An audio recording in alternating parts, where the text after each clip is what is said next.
Praise the Lord. Aroma T വിയുടെ എല്ലാ മാന്യ ശ്രോതാക്കൾക്കും വേഗം വരുന്ന കർത്താവായ യേശു ക്രിസ്തുവിന്റെ നാമത്തിൽ വന്ദനത്തെയും സ്വാഗതത്തെയും അറിയിക്കുന്നു. അനുഗ്രഹീതവും മനോഹരവുമായ നല്ല നിമിഷങ്ങൾക്കായി, നല്ല ദിവസത്തിനായി ഞാൻ കർത്താവിന് സ്തോത്രം ചെയ്യുന്നു. വീണ്ടും ഒരുമിച്ച് ഒരു പ്രാവശ്യം കൂടി അരോമ ടി വിയുടെ പ്രേക്ഷകരോടൊപ്പം ആയിരിക്കുന്നതിൽ ഞങ്ങൾക്ക് വളരെ സന്തോഷമുണ്ട്. ഇന്ന് നമ്മുടെ ക്ഷണം സ്വീകരിച്ച് അനുഗ്രഹിക്കപ്പെട്ട ജീവിതാനുഭവവും ദൈവം നടത്തിയ അത്ഭുതകരമായ വഴികളെയും കുറിച്ച് പങ്കുവയ്ക്കുന്നതിന് ജോയിൻ ചെയ്തിരിക്കുന്നത് പ്രിയ ആൻസി ശിവകുമാർ, കർത്താവിൻ്റെ ദാസിയാണ്. തൻ്റെ ജീവിതാനുഭവം നമുക്ക് ഏവർക്കും ശ്രദ്ധയോടെ സ്കിപ്പ് ചെയ്യാതെ പ്രാർത്ഥനയോടെ അവസാനം വരെ കാണുകയും കേൾക്കുകയും ചെയ്യാം. നമുക്ക് ഏവർക്കും അനുഗ്രഹമായി തീരട്ടെ. പ്രിയ ആൻസി ശിവകുമാർ, കർത്താവിൻ്റെ ദാസിയെ തികഞ്ഞ സ്നേഹത്തോടും ആദരവോടും കൂടി അരോമ ടിവിയുടെ പ്രേക്ഷകരോടൊപ്പം സമയം ചെലവഴിക്കുന്നതിന് ഞങ്ങൾ സ്വാഗതം ചെയ്തുകൊള്ളുന്നു. പ്രൈസ് ലോർഡ് സിസ്റ്ററെ. സിസ്റ്ററിനെ അരോമ ടിവിയുടെ പ്രേക്ഷകരോടൊപ്പം പരിചയപ്പെടുത്തുന്നത് ഞങ്ങൾക്ക് വളരെ സന്തോഷമുണ്ട്. ഒന്ന് പരിചയപ്പെടുത്താമോ? എവിടെ നിന്നാണ് ജോയിൻ ചെയ്തിരിക്കുന്നത്? കുടുംബാംഗങ്ങളെ ഒരു വാക്കിൽ പരിചയപ്പെടുത്താമോ? പരിചയപ്പെടുത്താം. ഞാൻ തൃശ്ശൂർ ഒല്ലൂരിൽ നിന്നാണ് ജോയിൻ ചെയ്തിരിക്കുന്നത്. എൻ്റെ പേര് ആൻസി, എൻ്റെ ഹസ്ബൻഡിന്റെ പേര് ശിവകുമാർ. ഞങ്ങള് കർത്താവിന്റെ വേലയിൽ തൃശ്ശൂർ ടൗണിലായിരിക്കുന്നു. ഞങ്ങൾക്ക് 2 മക്കളുണ്ട്. മൂത്തയാള് BSc നഴ്സിംഗിന് ജോയിൻ ചെയ്തിരിക്കുന്നു. രണ്ടാമത്തെ ആള് 7th പഠിക്കുന്നു. ഓക്കെ, സിസ്റ്ററിനെ പരിചയപ്പെടുത്തിയ വളരെ സന്തോഷമുണ്ട്. കർത്താവ് അനുഗ്രഹിക്കട്ടെ. തുടർന്ന് അരോമ ടിവിയുടെ പ്രേക്ഷകരുമായി പങ്കുവയ്ക്കാൻ ആഗ്രഹിക്കുന്ന ജീവിതാനുഭവങ്ങൾ ദൈവനാമ മഹത്വത്തിന് വേണ്ടി തുടർമാനമായി സംസാരിക്കുന്നതിനായിട്ട് സമയം വേർതിരിച്ചുകൊള്ളുന്നു. Praise the lord. ഈ അരോമ ടിവിയിലേക്ക് എന്നെ ടെസ്റ്റിമണി പറയാനായിട്ട് എന്നെ ക്ഷണിച്ചതിന് അരോമ ടിവിയോടും അതിന്റെ പ്രിയ കർത്തൃദാസനോടും ഡാനിയൽ ജോൺ പാസ്റ്ററിനോടുമുള്ള സ്നേഹത്തെയും വന്ദനത്തെയും അറിയിക്കുന്നു. ഇതിന്റെ വ്യൂവേഴ്സിനോട് എൻ്റെ നന്ദി അറിയിക്കുന്നു. ദൈവം എല്ലാവരെയും ധാരാളമായി അനുഗ്രഹിക്കുമാറാകട്ടെ. എൻ്റെ പേര് ആൻസി എന്ന് ഞാൻ പറഞ്ഞല്ലോ. കഴിഞ്ഞ നാളുകളിലായി ഞങ്ങൾ ശക്തൻ എന്ന് പറയുന്ന ദേശത്ത് ടൗണില് തൃശ്ശൂര് ഒരു 8-9 വർഷത്തോളമായി ഞങ്ങൾ ഇവിടെ കർത്താവിന്റെ വേലയിലായിരിക്കുന്നു. ദൈവകൃപയാൽ ഞങ്ങള് ദൈവ സാന്നിധ്യത്തിനകത്ത് നിന്നുകൊണ്ട് തന്നെ ഈ പട്ടണത്തിന് വേണ്ടി പ്രാർത്ഥിക്കാനൊക്കെ ദൈവം ഞങ്ങളെ ആക്കി വെച്ചിരിക്കുന്ന കൃപകൾക്കായി ഞാൻ ദൈവത്തെ വാഴ്ത്തുകയും സ്തുതിക്കുകയും ചെയ്യുന്നു. ശരിക്കും ഞങ്ങള് ജനിച്ച് വളർത്തപ്പെട്ടതൊക്കെ, എൻ്റെ ബാല്യകാലം പറഞ്ഞാൽ ഞാൻ വളർത്തപ്പെട്ടതും ജനിച്ചതുമെല്ലാം കൊട്ടാരക്കര എന്ന കൊല്ലം ജില്ലയിൽ കൊട്ടാരക്കര എന്ന് പറയുന്ന ദേശത്താണ്. അവിടെ ആയിരുന്നു എൻ്റെ മാതാപിതാക്കൾ. എൻ്റെ മാതാവിന്റെ പേര് വിമല, എൻ്റെ പിതാവിന്റെ പേര് സത്യൻ എന്നാണ്. എൻ്റെ പിതാവ് ഇപ്പോൾ നിത്യതയിലായിരിക്കുന്നു. അതിനോടുള്ള ബന്ധത്തിൽ എനിക്ക് ഒത്തിരി സാക്ഷ്യം പറയാനുണ്ട്. കാരണം ഞങ്ങള് 3 മക്കളാണ്. മൂത്ത 2 സഹോദരങ്ങളുണ്ട്. എനിക്ക് 2 സഹോദരങ്ങളാണ്. അവർ 2 പേരും കർത്താവിന്റെ വേലയിലായിരിക്കുന്നു. ഞാൻ ഏറ്റവും ഇളയതാണ്. ഞങ്ങളും ഇവിടെ ആയിരിക്കുന്നുവല്ലോ. എനിക്ക് എൻ്റെ അമ്മയും അച്ഛനും, ഞാൻ അച്ഛൻ എന്നാണ് വിളിക്കുന്നത്, എൻ്റെ അമ്മയും അച്ഛനും ഹൈന്ദവ വിശ്വാസത്തിൽ നിന്ന് മാർത്തോമ വിശ്വാസത്തിലേക്ക് 1974-75 കാലയളവിൽ അന്നത്തെ ഒരു ഉണർവ് നടക്കുന്ന ടൈമിങ്ങിൽ മാർത്തോമയില് കൊച്ചുഞ്ഞുപദേശി അങ്ങനെയുള്ള ടൈമുകളിൽ അവർ കർത്താവിനെ അറിഞ്ഞ്, എൻ്റെ പിതാവാണ് ആദ്യം വിശ്വാസത്തിലേക്ക് വന്നത്. പിതാവിൽ നിന്നാണ് പിതാവ് അമ്മയെ പ്രാർത്ഥനയ്ക്ക് ക്ഷണിക്കുക. അങ്ങനെ അമ്മ വിശ്വാസത്തിലേക്ക് വരുവാൻ തക്കവണ്ണം ഇടയായി. അമ്മ ആദ്യം ഭയങ്കര എതിർപ്പായിരുന്നു. കാരണം ഹൈന്ദവ വിശ്വാസത്തിന്റെ വളരെ കെട്ടുറപ്പോടെ അവർ അതിനകത്ത് നിന്ന് പോയിക്കൊണ്ടിരുന്ന വ്യക്തികളായിരുന്നു എൻ്റെ പിതാവും മാതാവും. അപ്പോ അവരതിനകത്ത് എൻ്റെ പിതാവ് വിശ്വാസത്തിൽ വരാൻ കാരണം എന്ന് പറയുന്നത് എൻ്റെ പിതാവിന്റെ മതപ്രസംഗികനായിരുന്നു. അങ്ങനെ ഈ മതഗ്രന്ഥങ്ങൾ വായിക്കുമായിരുന്നു. ആ വായിക്കുന്ന സമയത്ത് ബൈബിൾ വായിക്കുകയായിരുന്നു. അങ്ങനെ ബൈബിളുമായിട്ട് അദ്ദേഹത്തിന് ഒരു ബന്ധം വന്നു. പിന്നെ എൻ്റെ അമ്മയുടെ ചേച്ചി വിശ്വാസത്തിൽ വന്ന് അങ്ങനെ എൻ്റെ അച്ഛനെ പ്രാർത്ഥനകൾക്ക് പോവുകയും അങ്ങനെ അച്ഛൻ മാർത്തോമ സഭയിലേക്ക് വിശ്വാസത്തിൽ വരികയൊക്കെ ചെയ്തു. ആ സമയത്ത് അവർ മൂത്ത ചേട്ടൻ മാത്രമേ ഉണ്ടായിരുന്നുള്ളൂ. ആദ്യം വിശ്വാസത്തിൽ വരുമ്പോൾ എനിക്ക് തോന്നുന്നു മൂത്ത ചേട്ടന് 1-2-3 വയസ്സെങ്ങാണ്ട് പ്രായമേ ഉള്ളൂ വിശ്വാസത്തിൽ വരുമ്പോൾ, അമ്മയൊക്കെ വിശ്വാസത്തിൽ വരുമ്പോൾ. അത് കഴിഞ്ഞ ശേഷമാണ് എൻ്റെ അമ്മ വിശ്വാസത്തിൽ വരുന്നത്. അതൊരു ഭയങ്കര സാക്ഷ്യമാണ്. എൻ്റെ അമ്മ വിശ്വാസത്തിൽ വന്ന് അങ്ങനെ ഒരുമിച്ച് അവരവിടെ മാർ ക്രിസ്റ്റോസം തിരുമേനി അവരെ വീണ്ടും മാമോദീസ മുക്കുകയും പേര് മാറ്റുകയും ഒക്കെ ചെയ്ത് അവരതിനകത്ത് വളരെ ഭയഭക്തിയോടെ ഞങ്ങളെ വളർത്താനും രാവിലെ 5 മണിക്ക് എഴുന്നേറ്റ് പ്രാർത്ഥിപ്പിക്കാനും ഒക്കെ ഞങ്ങളെ എന്താ പറയുക ഉത്സാഹിപ്പിക്കുകയും ചെയ്യുന്ന ഒരു നല്ല ഒരു രീതി ഉണ്ടായിരുന്നു അന്നത്തെ കാലഘട്ടത്തിനകത്ത്. ഞാൻ പറയട്ടെ, എൻ്റെ മൂത്ത സഹോദരൻ മാത്രമേ ഉണ്ടായിരുന്നുള്ളൂ എന്ന് പറഞ്ഞല്ലോ. അത് കഴിഞ്ഞ് എൻ്റെ പിതാവിന് ഈ ജോലിയോടുള്ള ബന്ധത്തിൽ പല സ്ഥലങ്ങളിലേക്ക്, അന്നത്തെ കാലഘട്ടത്തിൽ ഫോണില്ല, ഭയങ്കര ബുദ്ധിമുട്ടാണ്. അപ്പൊ എന്റെ അമ്മയുടെ വീട്ടിൽ തന്നെയാണ് നിൽക്കുന്നത്. അച്ഛൻ ജോലി അന്വേഷിച്ച് ഓരോ സ്ഥലങ്ങളിലേക്ക് പോകും. അച്ഛൻ ഈ നമ്മുടെ BSNL അങ്ങനെയുള്ള കേബിൾ വർക്ക് അങ്ങനെയുള്ളതിനൊക്കെ പോയി കഴിയുമ്പോൾ അച്ഛൻ ഓരോ അപ്പോയിന്റ്മെന്റ് വരുന്ന സമയങ്ങളിലൊക്കെ ജോലിയോടുള്ള ബന്ധത്തിൽ അച്ഛൻ ഓരോ സ്ഥലങ്ങളിലേക്ക് ഇങ്ങനെ പോകുമായിരുന്നു. എന്റെ ഇവരുടെ ഹൈന്ദവ രീതികളായതുകൊണ്ട് എന്റെ അച്ഛന്റെയും അമ്മയുടെയും ജാതകത്തിനകത്ത് എഴുതി വെച്ചിട്ടുണ്ട്, ഒരിക്കലും ഞങ്ങൾക്ക് പെൺകുഞ്ഞുങ്ങൾ ഉണ്ടാകില്ല എന്ന് എഴുതി വെച്ചിട്ടുണ്ട്. ആൺകുഞ്ഞെ അമ്മയ്ക്ക് ഉണ്ടാകുകയുള്ളൂ എന്ന് ജാതകത്തിൽ എഴുതി വെച്ചിട്ടുണ്ട്. എന്റെ അച്ഛനാണെങ്കിൽ പെൺകുഞ്ഞുങ്ങൾ ഭയങ്കര ഇഷ്ടമാണ്, അച്ഛന് ഭയങ്കര ആഗ്രഹം ഒരു പെൺകുഞ്ഞ് വേണമെന്ന്. അപ്പൊ അവന് മൂത്ത ആങ്ങളയുണ്ട്, രണ്ടാമത്തെ ആങ്ങള ഉണ്ടായി. രണ്ടാമത്തെ ഒരു അമ്മയ്ക്ക് കുഞ്ഞുണ്ടായത്, അത് അമ്മയ്ക്ക് ഭയങ്കര ക്രിട്ടിക്കലായിട്ട് അത് അബോർഷൻ ആയി പോകാൻ തക്കൊണ്ടിട. അങ്ങനെ മൂന്നാമത്തേതാണ് എന്റെ ഇപ്പോൾ ഉള്ള രണ്ടാമത്തെ ചേട്ടൻ. അങ്ങനെ മൂന്നാമത്തെ ചേട്ടൻ ഉണ്ടായി. അത് കഴിഞ്ഞ ശേഷം നാലാമത് ഞാൻ പ്രഗ്നന്റ് ആയപ്പോൾ എന്റെ അച്ഛൻ ഒരു തീരുമാനമെടുത്തു. നേരെ അമ്മയുടെ ജ്യേഷ്ഠത്തെയും കൂട്ടി തിരുവനന്തപുരം അനാഥാലയത്തിലേക്ക് പോയി. അനാഥാലയത്തിൽ ചെന്നിട്ട് ഒരു പെൺകുഞ്ഞിനെ കണ്ടിട്ട് ഇങ്ങനെ ഒരു കരാർ എഴുതി വെച്ചു. കരാർ എഴുതി വെച്ചെന്ന് പറഞ്ഞാൽ ഇങ്ങനെയാണ്: ഇനി എനിക്ക് ഉണ്ടാകുന്ന നാലാമത്തെ കുട്ടി അത് പെൺകുട്ടിയാണെങ്കിൽ ഞാൻ ഈ കുഞ്ഞിനെ ദത്തെടുക്കില്ല, അഥവാ ഇനി ആൺകുട്ടിയാണെങ്കിൽ ഞാൻ ഈ കുഞ്ഞിനെ ദത്തെടുക്കുമെന്ന് പറഞ്ഞൊരു കരാർ എഴുതി വെച്ചിട്ട് അച്ഛൻ അങ്ങനെ പോകാൻ തക്കവണ്ണം ഇടയായി. അങ്ങനെ അച്ഛന്റെ വലിയൊരു പ്രാർത്ഥന മൂലമാണ് ഞാൻ ഒരു പെൺകുഞ്ഞായിട്ട് എന്റെ മാതാപിതാക്കൾക്ക് ജനിക്കാൻ ഇടയായത്. അതിനായി ഞാൻ ദൈവത്തെ വാഴ്ത്തുകയും സ്തുതിക്കുകയും ചെയ്യുന്നു.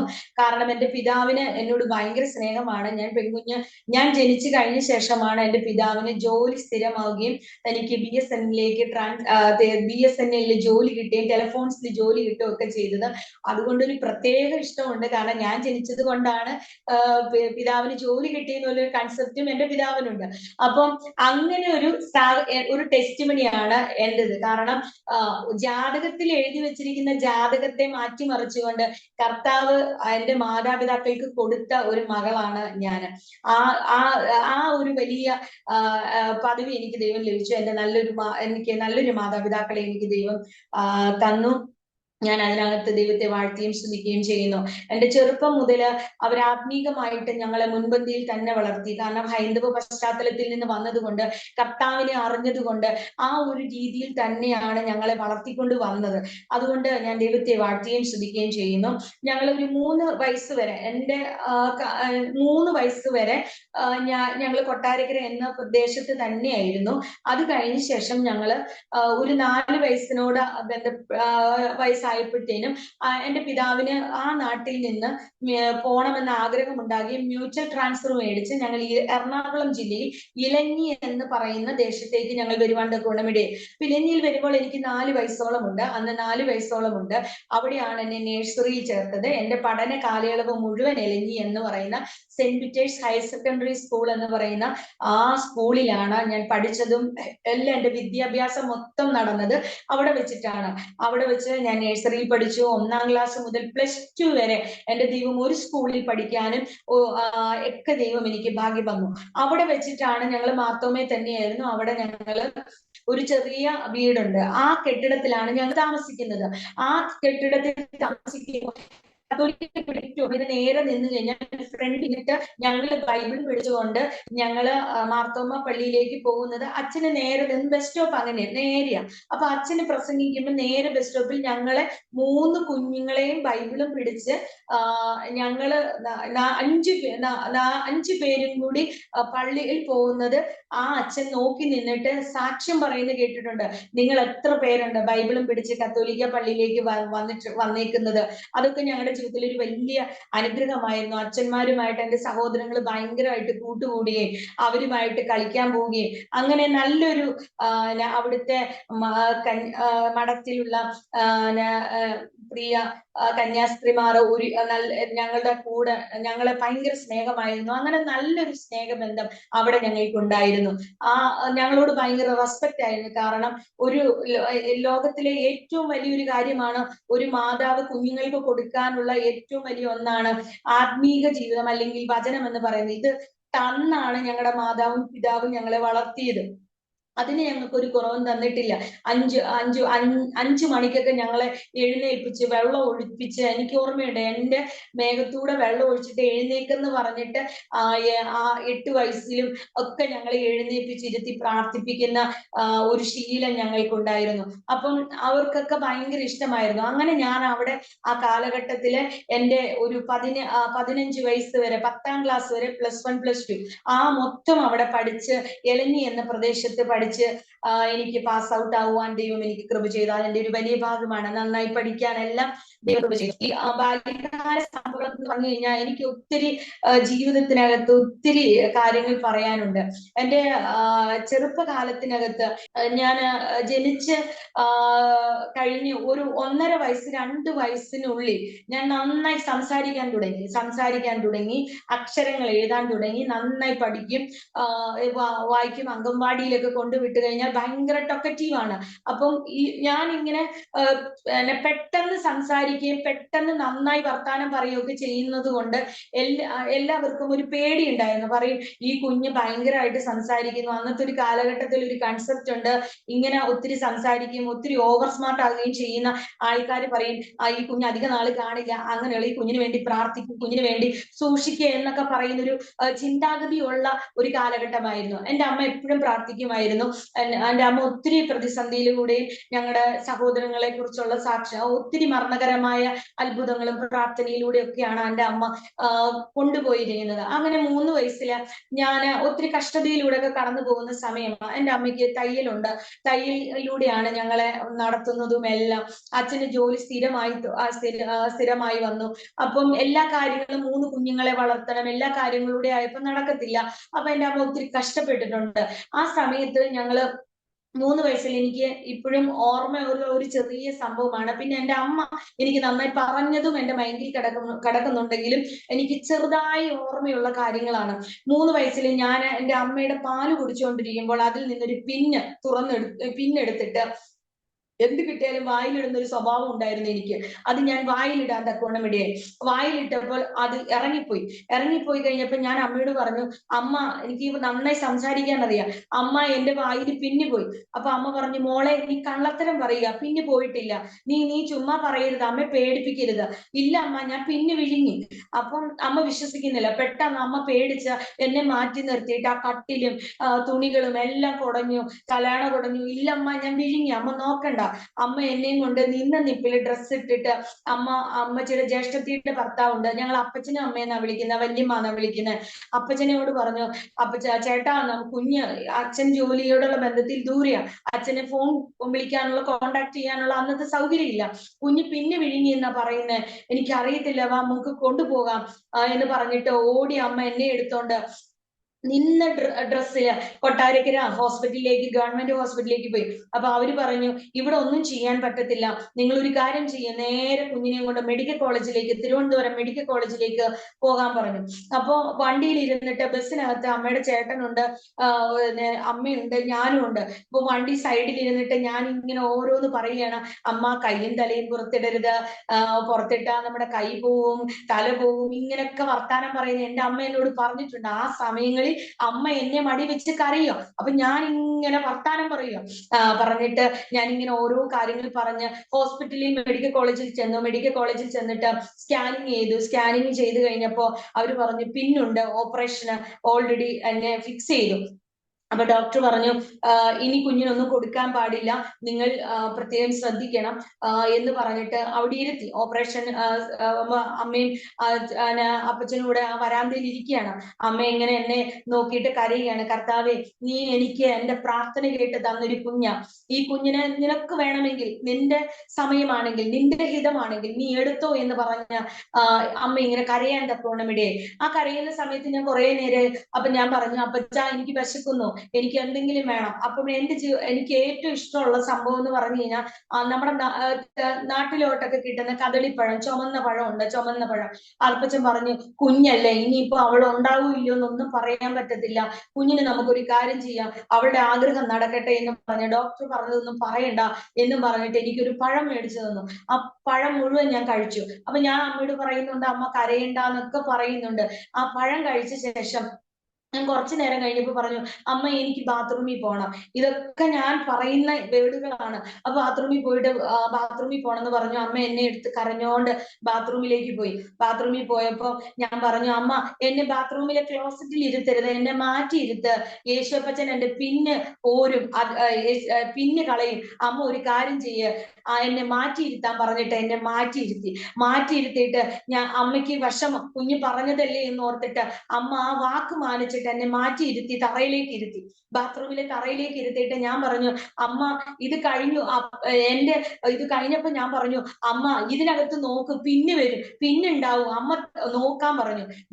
എന്റെ വാക്ക് നിമിത്തം അമ്മയ്ക്ക് ആദ്യം ഒരു ബുദ്ധിമുട്ട് തോന്നി. ഒരു പേപ്പർ എടുത്തിട്ട് അമ്മ ഇങ്ങനെ നോക്കിയപ്പോ അമ്മയ്ക്ക് എന്തോ ഒരു കറകറ ശബ്ദം കേട്ടിട്ട് അമ്മ ആ പേപ്പർ വലിച്ചെറിഞ്ഞിട്ട് കൈയും കൊണ്ട് അതിനകത്ത് തപ്പിയിട്ട് പിന്നെടുത്തിട്ട് അമ്മ പൈപ്പിന്റെ ചോട്ടിൽ വെച്ച് അത് കഴുകിയിട്ട് എന്നെയും വാഷ് ചെയ്ത് ഓടി ഡോക്ടറെ അടുത്തേക്ക് ചെന്നിട്ട് പറഞ്ഞു, എന്റെ കുഞ്ഞിന്റെ വയറ്റിൽ നിന്ന് പിന്നി പോന്നു.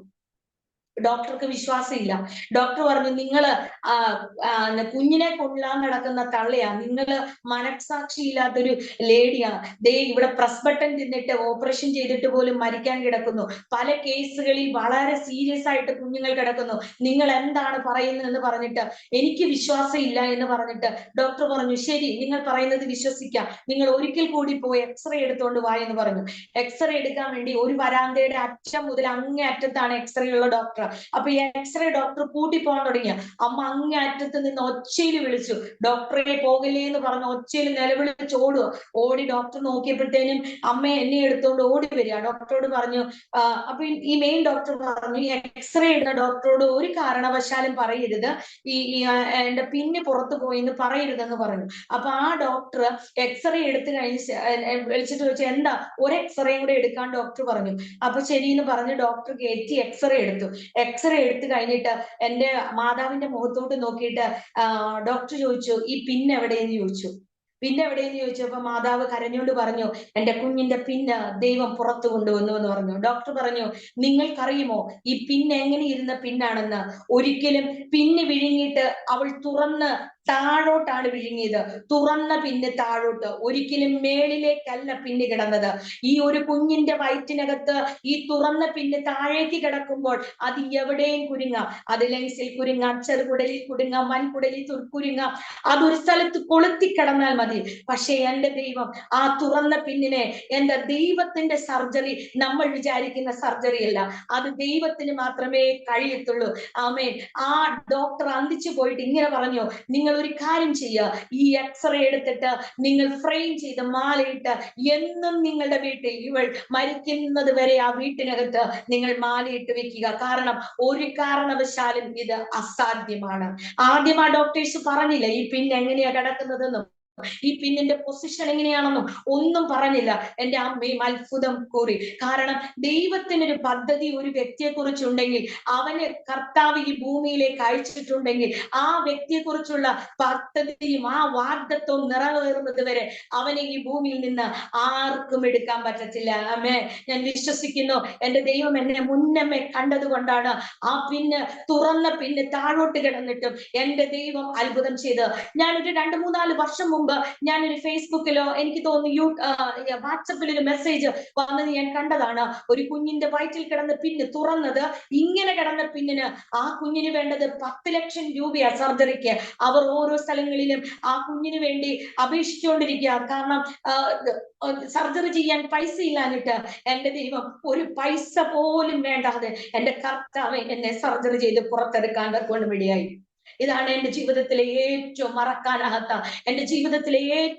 മറക്കാനാകാത്ത ഒരു സംഭവം എന്ന് പറയുന്നത്. എന്റെ അമ്മയുടെ കണ്ണുനീര്, പ്രാർത്ഥന. ആ സമയത്ത് എന്റെ അമ്മ ദൈവത്തോട് പറഞ്ഞത്, കർത്താവേ നീ എനിക്ക് തന്നു, നീ എടുത്തോ എന്ന് പറഞ്ഞ ആ വേർഡ് എന്റെ കർത്താവ് എടുത്തു. അതുപോലെ എന്റെ ജീവിതത്തിൽ ഒത്തിരി മരണകരമായ അവസ്ഥകളിലൂടെ കടന്നു പോയിട്ടുണ്ട്. ആ സമയങ്ങളിൽ എന്റെ അമ്മ എന്നെ വിഷമിച്ചിട്ടുണ്ട്. കർത്താവെ, എന്റെ പെൺകുഞ്ഞാണ്, ഒരു സർജറി, ഇപ്പോൾ മേജർ സർജറി ചെയ്താൽ അവളുടെ ഒരു ജീവിതത്തിലേക്ക് കടക്കുമ്പോൾ ഞാൻ ഇതിന്റെ സർട്ടിഫിക്കറ്റ് ഉണ്ടാക്കി വെക്കണം, കുഞ്ഞിനൊരു സാക്ഷ്യം കൊടുക്കണം. ഇവളുടെ വിവാഹ ജീവിതം വരുമ്പോൾ അതൊരു ബുദ്ധിമുട്ടാണ്, അത് പല പ്രയാസങ്ങളിലൂടെ കടന്നു പോകുമെന്ന് എന്നൊക്കെ ഒരു മാതാവ് ആവലാതിപ്പെട്ട് ചിന്തിച്ച സ്ഥാനത്ത് എന്റെ ദൈവത്തിന് ചെയ്യാൻ പറ്റുന്ന ഏറ്റവും വലിയ സർജറി ദൈവം ചെയ്തു. നിങ്ങൾ വിശ്വസിക്കുന്നുണ്ടോ എന്ന് എനിക്കറിയില്ല. പക്ഷെ എന്റെ അമ്മയോട് ചോദിച്ചാൽ എന്റെ അമ്മ പറയും ഇത് അത്ഭുതകരമായ സാക്ഷ്യമാണ്. കാരണം എന്റെ ജീവിതത്തിനകത്ത് എന്റെ ദൈവം എന്നെ വിടുവിച്ചു. ഇവിടെ ഇരുന്ന് അനേകരിലേക്ക് സാക്ഷ്യം പറയാൻ ഇന്ന് എനിക്ക് എത്രയോ വർഷങ്ങൾ കഴിഞ്ഞു. എന്റെ 3 വയസ്സിലെ ഈ സാക്ഷ്യം അനേകരുടെ ജീവിതത്തിനകത്ത് അതൊരു അത്ഭുതമായി മാറട്ടെ എന്ന് ഞാൻ പ്രാർത്ഥിക്കുന്നു. എനിക്ക് അത് കഴിഞ്ഞ ശേഷം എനിക്ക് ഒത്തിരി മരണകരമായ അവസ്ഥകളിലൂടെ കടന്നു പോയിട്ടുണ്ട്.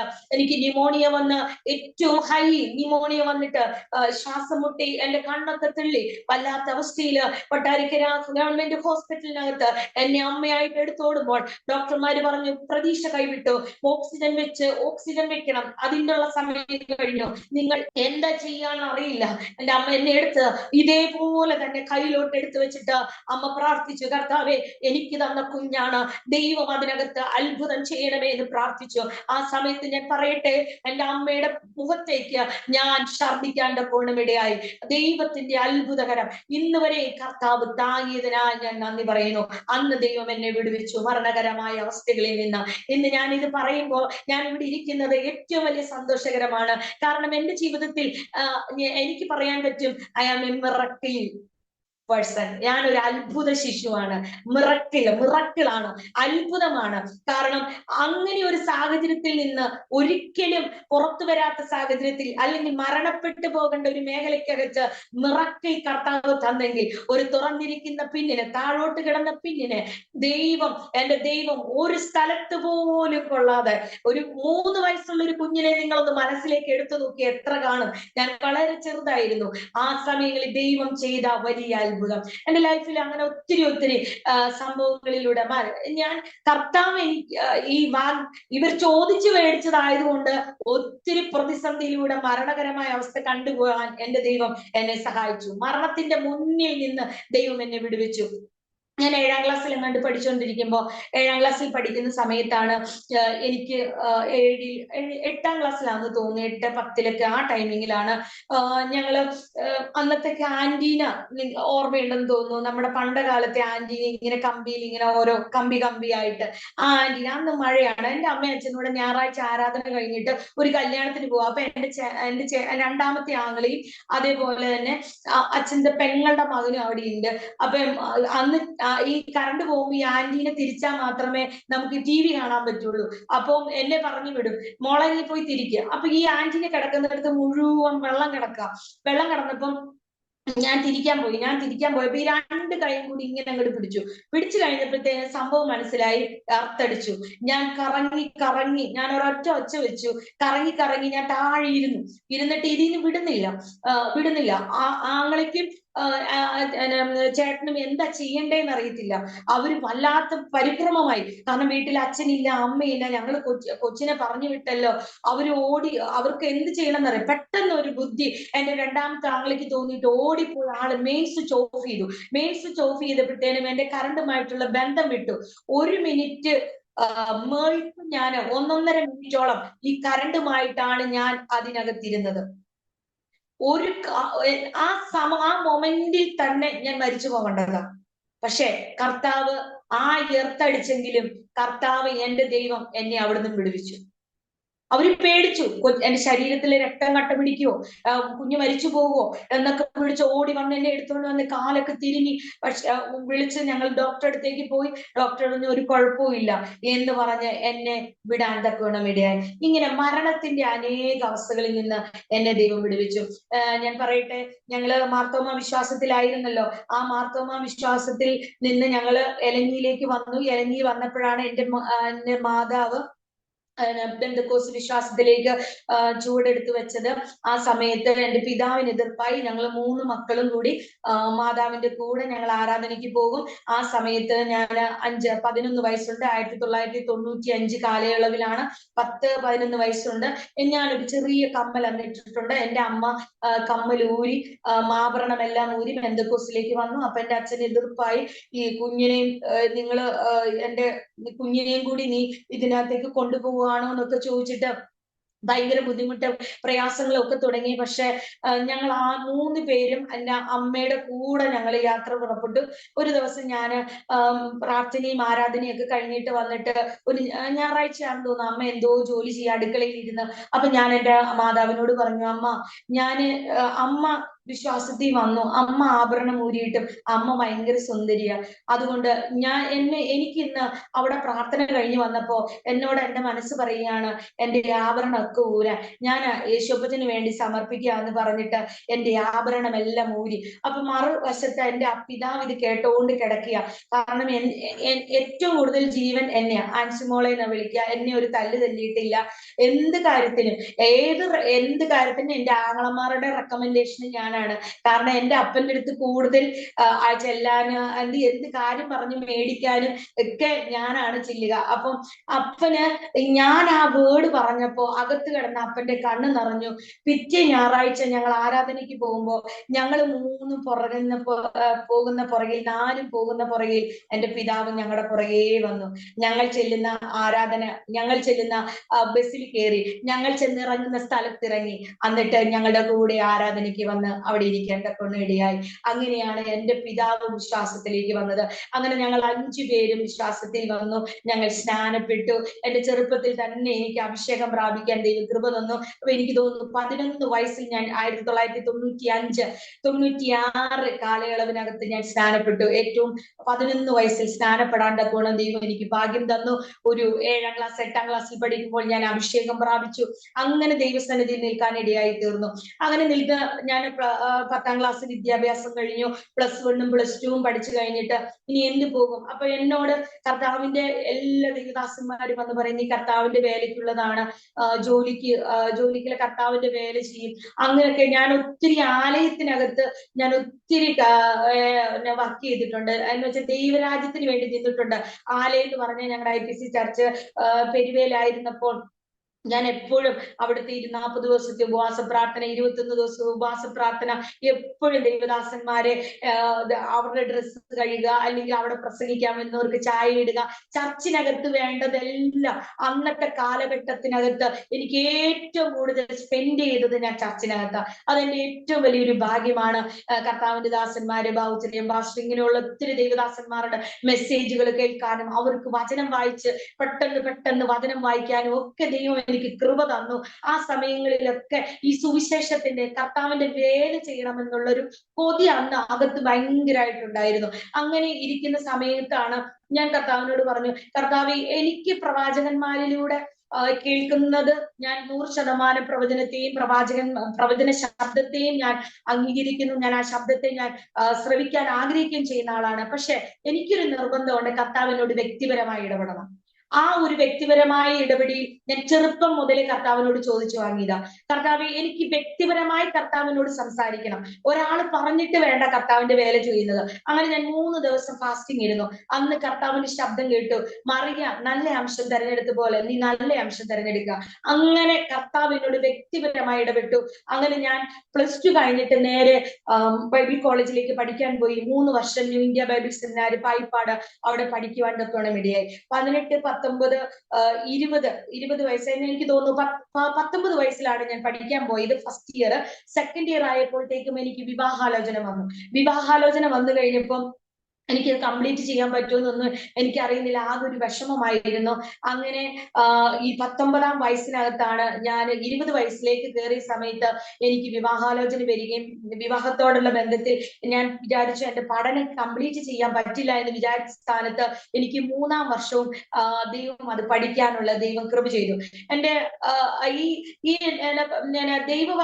കൂടുതലായിട്ട് ചർച്ചുമായിട്ടുള്ള ബന്ധത്തിൽ ഞാൻ കൂടുതലായിട്ട് അവിടെ ഇരിക്കുമ്പോൾ എന്റെ വിവാഹ കാര്യത്തിനകത്ത് കർത്താവിന്റെ ഒരു ദാസൻ, ബെന്നി ഫിലിപ്പ് എന്ന് പറയുന്ന ഒരു കർത്താവിന്റെ ദാസൻ ഉണ്ടായിരുന്നു. ആ കാലഘട്ടത്തിൽ ശക്തമായി ഉപയോഗിക്കപ്പെട്ട ദൈവദാസനാണ്. ഞാനൊരു +1 പഠിക്കുന്ന സമയത്ത് എന്നോട് ദൂത് പറഞ്ഞു, മോളെ, നീ വിവാഹം ചെയ്യുന്നത് ഇവിടെ നിന്നല്ല, തമിഴ്നാടുമായി ബോർഡറുമായി ബന്ധപ്പെട്ട ഒരു പയ്യനാ നിനക്ക് വിവാഹം ദൈവം തരുന്നത്. നീ ആ അതിർത്തിയോടുള്ള ബന്ധപ്പെട്ട് നിനക്കൊരു വിവാഹാലോചന വരും, അതായിരിക്കും നിന്റെ വരൻ എന്ന് അന്ന് ദൂത് പറഞ്ഞു. അപ്പൊ ഇതെന്റെ ഹൃദയത്തിനകത്ത് ഞാനിങ്ങനെ വ്യക്തി പ്രാർത്ഥിക്കും, ദൈവത്തിന്റെ ഹിതമാകുമ്പോൾ അതങ്ങനെ സംഭവിക്കട്ടെ എന്ന് ഞാൻ പ്രാർത്ഥിക്കുകയും ആഗ്രഹിക്കുകയും ഒക്കെ ചെയ്തു. എന്നാൽ പിന്നെയും നമ്മുടെ പ്രായം കയറുന്തോറും നമ്മുടെ ചിന്തകൾ മാറും, നമ്മുടെ ഇതെല്ലാം മാറും. പക്ഷെ അത് എന്റെ ലൈഫിനകത്ത് ഞാൻ അതൊക്കെ മറന്നു. എന്നാൽ എന്റെ മൂത്ത ആങ്ങള ആ സമയങ്ങളിൽ തൃശ്ശൂർ ബന്ധത്തോട് കൊടുങ്ങല്ലൂരുള്ള ബന്ധത്തിൽ കർത്താവിന്റെ വേല ചെയ്യുന്ന സമയമാണ്. അങ്ങനെ കൊടുങ്ങല്ലൂര് വേല ചെയ്യുന്ന സമയത്ത് കർത്താവിന്റെ ദാസൻ അനിഷേട്ടായി എന്ന് വിളിക്കുന്നത്, ഞാൻ അനിഷേട്ടായി ഒരു ദൈവദാസനെ അവിടെ മീറ്റിങ്ങിന് വിളിച്ചപ്പോൾ എന്റെ ഹസ്ബൻഡ് രാജസ്ഥാനിലായിരുന്നു, അദ്ദേഹം തൃശ്ശൂർ നാട്ടിൽ വന്നപ്പോൾ ഈ ദൈവദാസൻ കൂട്ടുകാരാണ്, അവർ ഒരുമിച്ച് ഈ അനിഷേട്ടന്റെ ചർച്ചിലേക്ക് പോയി. അപ്പൊ അനിഷേട്ടൻ എന്റെ ചർച്ചിൽ പോയപ്പോ ഈ എന്റെ ഹസ്ബൻഡ് അവിടുന്ന് വരുന്ന ആ ഇത് കണ്ടപ്പോ അനിഷേട്ടനോട് ദൈവാത്മാവ് പറഞ്ഞു, എന്റെ പെങ്ങൾക്കുള്ള വരനാണ് ആ വരുന്നത്. അപ്പൊ എന്റെ അടുത്ത് വന്ന് ഈ കല്യാണാലോചന ഇങ്ങനെ വന്ന് പറഞ്ഞപ്പോ, മോളെ നിന്റെ ലൈഫിനകത്ത് ഞാൻ അനിഷേട്ടൻ അന്നത്തെ സമയങ്ങളിൽ നല്ല പ്രവചിച്ചു നിൽക്കുന്ന ഒരു സമയമാണ്, ഇപ്പോഴും പ്രവാചകനാണ്, എങ്കിലും അദ്ദേഹം പറഞ്ഞ വേർഡ് ഞാൻ മാനിക്കാൻ തക്കവണ്ണം ഇടയായി. മോളെ നിന്റെ ലൈഫിനകത്ത് വേറെ ഏതാണെങ്കിലും ഇത് എന്നോട് പരിശുദ്ധാത്മാവ് പറഞ്ഞതാ, മോൾ ഈ വിവാഹത്തിന് നീ സബ്മിസീവ് ആകണമെന്ന് പറഞ്ഞു. എനിക്ക് ആ സമയങ്ങളിൽ പഠിച്ചു തീരണമെന്ന ആഗ്രഹം, എന്റെ മുൻപോട്ടുള്ള പല മേഖലകളിലും എനിക്ക് ഇത് ചെയ്യുമ്പോൾ എനിക്ക് താല്പര്യമില്ലെങ്കിലും കർത്താവ് എന്നോട് പറഞ്ഞ ആ ഒരു വാഗ്ദത്തം എന്റെ മനസ്സിലേക്ക് ഓർമ്മ വരികയും ഞാൻ കർത്താവിന്റെ മുമ്പിൽ സബ്മിസീവായി, ഞാൻ കർത്താവിന്റെ രാജ്യത്തിന് വേണ്ടി നിൽക്കാൻ സബ്മിസീവായി. അങ്ങനെ എന്റെ വിവാഹം നടന്നു. പക്ഷെ എനിക്ക് നല്ലൊരു ഹസ്ബൻഡിനെ ദൈവം തന്നു. അതുകൊണ്ട് എനിക്ക് 3-ാം വർഷം എനിക്ക് അത് കംപ്ലീറ്റ് ചെയ്യുവാൻ, നല്ല രീതിയിൽ പഠിച്ച് ആ ബൈബിൾ കോളേജിൽ നിന്ന് പഠനം പൂർത്തീകരിക്കപ്പെട്ട് ഇറങ്ങുവാൻ ദൈവം എനിക്ക് സഹായിച്ചു. അങ്ങനെ ഞങ്ങൾ അവിടെ നിന്ന് തൃശ്ശൂർ എന്ന ദേശത്തേക്ക് കാലെടുത്ത് വെച്ചു. അവിടെ നിന്ന് ഞങ്ങള് നേരെ പോയത് ഇവിടെ ഞങ്ങൾ സ്വന്തം വീട്ടിലേക്ക് വന്നു. വീട്ടിൽ വന്നപ്പോൾ ഞങ്ങൾക്ക് പുതിയ ഒരു പ്രവർത്തന മുഖമോ ഒന്നും ഓപ്പൺ ആയില്ല. ഞങ്ങൾ പ്രാർത്ഥിക്കാനും ഉപവസിക്കാനും തുടങ്ങി. അങ്ങനെ ഞങ്ങൾ വടക്കഞ്ചേരിയില് ഞങ്ങള് പട്ടയംപാടം എന്ന് പറയുന്ന ഒരു ഗ്രാമത്തിൽ, മംഗലം ഡാം അങ്ങനെയുള്ള മേഖലകൾ എന്നൊക്കെ പറഞ്ഞു കഴിഞ്ഞാൽ കാടാണ്. കാട് വെട്ടിത്തെളിച്ച് അച്ചായന്മാർ അങ്ങനെ താമസിക്കുന്ന സ്ഥലമാണ് പട്ടയംപാടം. അവിടെ ഞങ്ങൾ കർത്താവിന്റെ വേല ചെയ്യാൻ ആരംഭിച്ചു. അവിടെ ഞങ്ങൾ ഗ്രാമത്തിൽ ചെല്ലുമ്പോൾ അവിടുത്തെ ആന്റി, ഞങ്ങളുടെ വീടിന്റെ ഓണർ ആന്റി അവിടെ റബ്ബർ ഷീറ്റ് അടിക്കുക. ഞങ്ങൾ വിചാരിച്ചു, കർത്താവ് ഇത്രയും വലിയ ടൗണിൽ നിന്ന് ഞങ്ങൾ ഈ കുഗ്രാമത്തിലാണോ കർത്താവിന്റെ വേലയ്ക്ക് വന്നത്? ആരുമില്ല, ഒരു മനുഷ്യനെയും കാണാനില്ല. ഞങ്ങൾ ചെന്നിറങ്ങുമ്പോ ഒരു ഭക്ഷണത്തിനാണെങ്കിൽ അപ്പൊ ഞങ്ങളോട് പറഞ്ഞു ഉള്ളിലേക്ക് ഉള്ളിലേക്ക് ചെല്ലുമ്പോ അവിടെ ഒരു കടയുണ്ട്, അവിടെ ചെന്ന് ഞങ്ങൾ ഫുഡ് കഴിച്ച് തിരിച്ചു വന്നു. ഞാൻ അവിടെ നിന്ന് കരയാൻ തുടങ്ങി. കർത്താവെ, എന്റെ മോൾക്ക് 2 വയസ്സ് കഴിഞ്ഞിട്ടേ ഉള്ളൂ, കർത്താവ് ഞങ്ങളെ ഇവിടെ എന്തിനാ കൊണ്ടിട്ടത്? കർത്താവ് ഞങ്ങൾ ഇവിടെ എന്ത് ചെയ്യും? ഞങ്ങൾ കരയാൻ തുടങ്ങി. രാത്രികാലം ഉപവസിക്കാൻ തുടങ്ങി. പകല് മുഴുവൻ ഉപവസിക്കും. ഞാൻ കണ്ണുനീര് കർത്താവിന്റെ സന്നിധിയിൽ, കർത്താവിന്റെ ഒരു കടലോളം ഞാൻ കരഞ്ഞു. ഞായറാഴ്ച രാവിലെ ഇരിക്കുമ്പോൾ ഞാനും അച്ഛനും കുഞ്ഞുമായിട്ട് ഞാൻ പട്ടയംപാടത്ത് ആ ചെറിയൊരു വീടിനകത്ത് നിന്റെ വേലക്കിറങ്ങിയിട്ട് ദൈവമേ ഞങ്ങളെ ഇവിടെ ആക്കി വെച്ചിരിക്കും, ഒരു മനുഷ്യനില്ല. അങ്ങനെ 3, 4, 5 മാസം കഴിഞ്ഞു. അവിടെ ഒരു വിശ്വാസി ഒരു ആന്റി കടന്നു വന്നു. ആ വേല വർദ്ധിക്കാൻ തക്കവണ്ണമിടെ അവിടെ ഒരു 8.5 സെന്റോളം സ്ഥലം മേടിച്ച് ഞങ്ങൾ അവിടെ തൃശ്ശൂരിലേക്ക് ഞങ്ങൾ കാലെടുത്ത് വെക്കാൻ തക്കവണ്ണമിടെ. ദൈവം നമ്മളെ ഒരു സ്ഥലത്താക്കിയിട്ടുണ്ടെങ്കിൽ, ദൈവത്തിന്റെ സന്നിധിയിൽ കരഞ്ഞാൽ, ദൈവത്തിന്റെ സന്നിധിയിൽ പ്രാർത്ഥിച്ചാൽ, അന്ന് മുതൽ എന്റെ ഏറ്റവും വലിയ പിടിവള്ളി എന്ന് പറയുന്നത് കർത്താവിന്റെ സന്നിധിയിൽ പ്രാർത്ഥിക്കുക എന്നാണ്, കണ്ണുനീർ ഒഴുക്കുക എന്നാണ്. എന്റെ ലൈഫിനകത്ത് പട്ടയംപാടം എന്ന് പറയുന്ന കർത്താവിന്റെ വേലയ്ക്ക് വേണ്ടി ആദ്യമായി സ്റ്റെപ്പ് എടുത്ത് വെക്കുക. എനിക്ക് സുവിശേഷ വേലയെ കുറിച്ച് ഒരു പരിചയമില്ല. സുവിശേഷ വേല എന്താണെന്ന് അറിയത്തില്ല. കുറെ ചർച്ചിൽ ചായ കൊടുത്തും അതല്ലാതെ കർത്താവിന്റെ വേലയ്ക്ക് ഇറങ്ങുമ്പോൾ അതിനെ ഫേസ് ചെയ്യാനുള്ള യാതൊരു കപ്പാസിറ്റിയും എനിക്കായിരുന്നു. 10, 21, 22 വയസ്സ് പ്രായമുള്ള സമയത്താണ് ഞാൻ പോകുന്നത്. ഞാൻ 2 ആങ്ങളമാരുടെ ഒരു പെങ്ങളായിട്ടും എന്റെ മാതാപിതാക്കൾക്ക് ഇഷ്ടപുത്രിയായിട്ടും ഞാൻ വീട്ടിലെ കാര്യം എന്ന് പറഞ്ഞ ചെറിയൊരു ഭരണാധികാരിയായിട്ടും കാരണം അങ്ങനെ നടന്ന ഒരു കുഞ്ഞാണ്. അങ്ങനെ നടന്ന എനിക്ക് ആ ഒരു സിറ്റുവേഷനിൽ എങ്ങനെ ഫേസ് ചെയ്യണമെന്നൊന്നും എനിക്കൊന്നും അറിയത്തില്ല. പക്ഷെ ഒന്നറിയാമായിരുന്നു, ദൈവസന്നിധിയിൽ മുട്ടുമടക്കി കരയാൻ. എന്റെ ജീവിതത്തിനകത്ത് അനേക എൻകൗണ്ടറുകൾ അതുമൂലം ദൈവം തന്നു. എന്റെ ലൈഫിനെ ചേഞ്ച് ചെയ്യത്തക്ക നിലവാരത്തിൽ ഞാൻ IPC സഭയിൽ ആരാധിക്കും, പ്രാർത്ഥിക്കും, ദൈവസന്നിധിയിൽ നിൽക്കും ഒക്കെ ശരിയാണെങ്കിൽ പോലും കർത്താവുമായിട്ടുള്ള അന്യഭാഷകളിൽ ദൈവത്തെ നന്നായി ആരാധിക്കും. പക്ഷെ ഒരു എൻകൗണ്ടർ എന്റെ ലൈഫിൽ ഉണ്ടായിട്ടില്ല. ഞാൻ ഒരു സമയത്ത് കർത്താവിനോട് ഞാൻ, കർത്താവ് എനിക്ക് എന്റെ എൻകൗണ്ടറുകൾ നടക്കണം. അപ്പോസ്തലനായ പൗലോസിനെ നോക്കിയേ, ശൗലിനെ പൗലോസാക്കി മാറ്റിയ ഒരു എൻകൗണ്ടർ ഉണ്ട്. ഞാൻ കർത്താവിനോട് പറഞ്ഞു, എനിക്കൊരു എൻകൗണ്ടർ വേണം. കർത്താവ് എന്റെ ലൈഫിനകത്ത് ഒരു എൻകൗണ്ടർ നടന്നു. ആ എൻകൗണ്ടറിനകത്ത് 1 മാസത്തോളം ഞാൻ ദൈവസന്നിധിയിൽ നിന്ന് കരയാൻ തുടങ്ങി. എന്റെ ലൈഫ് ചേഞ്ച് ആവാൻ തുടങ്ങി, എന്റെ ക്യാരക്ടർ മാറാൻ തുടങ്ങി, ഞാൻ ആത്മീയമായി ദൈവത്തോട് ബന്ധപ്പെടാൻ തുടങ്ങി. ആത്മാവിൽ എങ്ങനെ ജീവിക്കാം എന്നുള്ളത് എന്നെ ദൈവം പഠിപ്പിക്കാൻ തുടങ്ങി. എങ്ങനെ എന്റെ ആത്മതലം ഓപ്പൺ ആക്കാം എന്നുള്ളത് ഞാൻ മനസ്സിലാക്കാൻ തുടങ്ങി. അത് എന്റെ പട്ടയം പാടത്ത് എന്റെ ലൈഫിനകത്ത് ഏറ്റവും കിട്ടിയ ഏറ്റവും നിധിയാണ്. അതൊരു സമ്പത്താണ്. അഭിഷേകത്തിൽ നടക്കുക, ആത്മാവിൽ നടക്കുക, ആത്മാവിൽ പ്രാർത്ഥിക്കുക. അങ്ങനെ ഒരു എൻകൗണ്ടർ എന്റെ ലൈഫിൽ എന്റെ കർത്താവ് എടുത്തെറിയുന്നത് പോലൊരു വലിയ എൻകൗണ്ടർ. ഞാൻ ആ സമയം തൊട്ട് 1 മാസത്തോളം എനിക്ക് ദൈവ സാന്നിധ്യത്തിൽ നിന്നും ദൈവിക പ്രസൻസിൽ നിന്നും മാറിപ്പോകാൻ കഴിയാത്തൊരു ലൈഫ് എനിക്ക് ദൈവം തക്കോണേടേതിന്.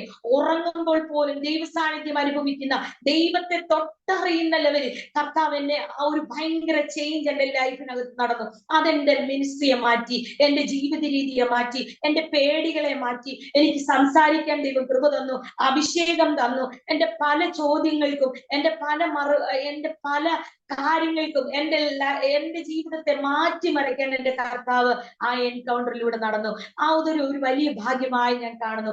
അതാണ് എന്റെ ജീവിതത്തിലെ ഏറ്റവും വലിയ സുവിശേഷ വേലയുടെ ഒരു വലിയ ചവിട്ടുപടി എന്ന് പറയുന്നത്, സ്റ്റെപ്പ് എന്ന് പറയുന്നത്. അങ്ങനെ അതിനകത്ത് ഒത്തിരി പ്രതിസന്ധി വന്നിട്ടുണ്ട്, ഒത്തിരി കഷ്ടങ്ങൾ അനുഭവിച്ചിട്ടുണ്ട്, ഒത്തിരി സാമ്പത്തിക പ്രതിസന്ധിയിലൂടെ കടന്നുപോയിട്ടുണ്ട്.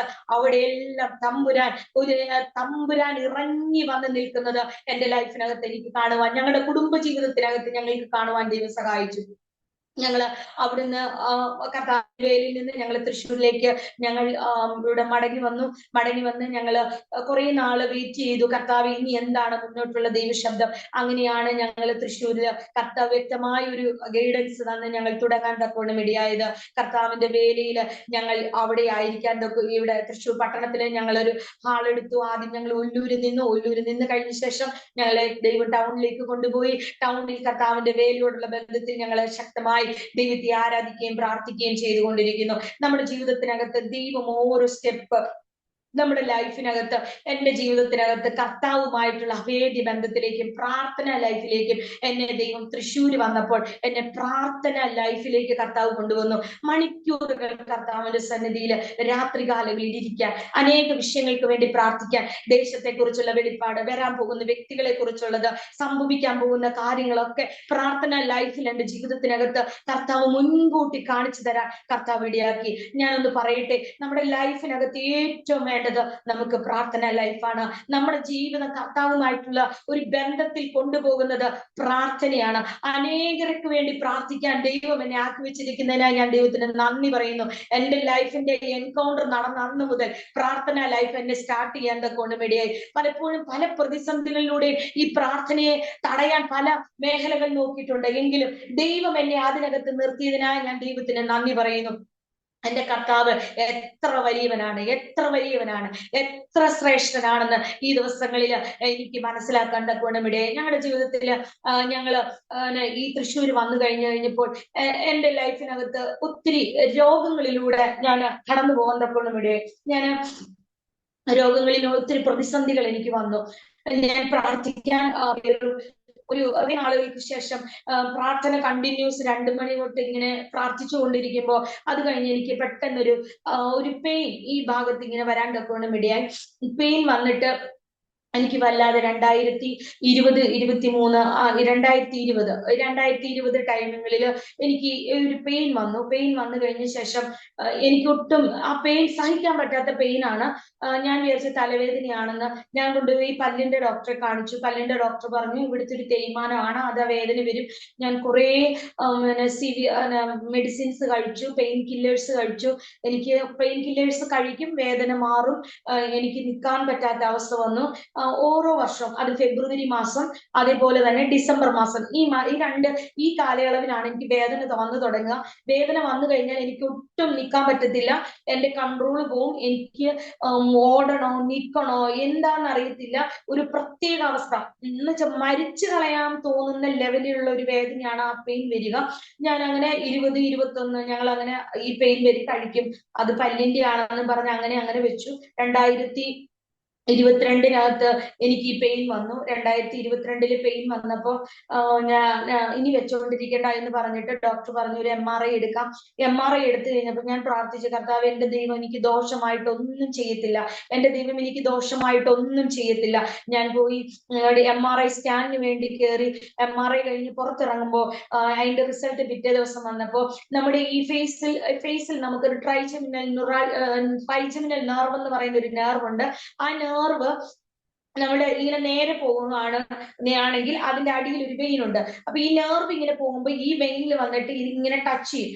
ഈ ടച്ച് ചെയ്യുമ്പോൾ ഇത് കോൾഡ് ഉള്ള സമയത്തൊക്കെ നമുക്ക് നീര് ഇളകുകയാണെങ്കിൽ ഈ ടച്ചിങ്ങിനകത്ത് ഭയങ്കര പെയിനാണ്. പെയിൻ എന്ന് പറയുമ്പോൾ ഈ കണ്ണ് തുറക്കാൻ പറ്റില്ല നമുക്ക്, ഇവിടെ ഭയങ്കര നീരായിരിക്കും, ഇവിടെ ഈ ചെവി ആയിരിക്കും വേദന എന്ന് തോന്നും, പല്ലായിരിക്കും വേദന എന്ന് തോന്നും, കണ്ണിന്റെ ഈ ഭാഗമായിരിക്കും വേദന എന്ന് തോന്നും. എനിക്ക് നിയന്ത്രിക്കാൻ പറ്റാത്ത വേദനയായി. ഞാൻ ന്യൂറോയെ കണ്ടു, ഇവിടുത്തെ ഏറ്റവും നല്ല ന്യൂറോയെ ഡോക്ടർ ഫിജു ചാക്കയെ കണ്ടു. ഡോക്ടർ പറഞ്ഞു ഈ മരുന്ന് കണ്ടിന്യൂസ് 2.5 വർഷം കഴിക്കണം. ഞാൻ ആ കഴിക്കുന്ന മരുന്നിന്റെ ഞാൻ ഗൂഗിളിൽ തപ്പിയപ്പോൾ ആക്ച്വലി ഈ മരുന്ന് ഹൈലി എഫക്റ്റഡ് ആണ്. കഴിക്കുന്ന സാധാരണ നമുക്ക് ഫിക്സ് ഒക്കെ വരുന്ന ആൾക്കാർക്ക് കൊടുക്കുന്ന മരുന്നാണ് അത് കഴിക്കുന്നത്. ഞാൻ കർത്താവിനോട് പറഞ്ഞു, കർത്താവ് ഇതെനിക്ക് കഴിക്കണ്ട. അത് കഴിച്ചപ്പോൾ എനിക്ക് ഭയങ്കരമായിട്ട് ഹോർമോൺ ചേഞ്ചസ്, ഭയങ്കര ബുദ്ധിമുട്ടുണ്ടായി, ഭയങ്കര ഉറക്കക്ഷീണം, എനിക്ക് പ്രാർത്ഥനയിൽ മുന്നേറാൻ പറ്റുന്നില്ല, എഴുന്നേൽക്കാൻ പറ്റുന്നില്ല, ഞാൻ വേദന കൊണ്ട് കരയും. അച്ചാച്ചനൊക്കെ ഇറങ്ങിപ്പോവും. ആ കുഞ്ഞ് മോളെ രാവിലെ എനിക്ക് ഒന്നും ചെയ്യാൻ പറ്റില്ല, എഴുന്നേറ്റ് വരുമ്പോ കണ്ണ് തുറക്കാൻ പറ്റില്ല. എന്റെ മൂത്ത മോളാണ്. അത്യാവശ്യം ഞാൻ എന്റെ ചെറുപ്പത്തിൽ തന്നെ എന്നെ ജോലി പഠിപ്പിച്ചത് കൊണ്ട് ഞാൻ ഇതൊരു മാതാപിതാക്കൾക്കായിട്ട് പറയുകയാണ്. എന്റെ അമ്മ എന്നെ നന്നായി വീട്ടിലെ എല്ലാ കാര്യങ്ങൾ ചെറുപ്പത്തിൽ പഠിപ്പിച്ചത് കൊണ്ട് എനിക്കൊരു മസ്റ്റായിട്ട് ഒരു കാര്യം ഉണ്ടായിരുന്നു, എന്റെ കുഞ്ഞിനെ ഞാൻ അത് പഠിപ്പിക്കും.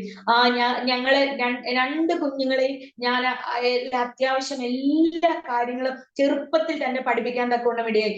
അതുകൊണ്ട് എനിക്ക് ഈ വേദന വരുന്ന കുഞ്ഞാണ്, മൂത്ത ആള് അകത്ത് കയറും, ആ കാര്യങ്ങളൊക്കെ ചെയ്യും, ഏറ്റെടുക്കാൻ പറ്റില്ല.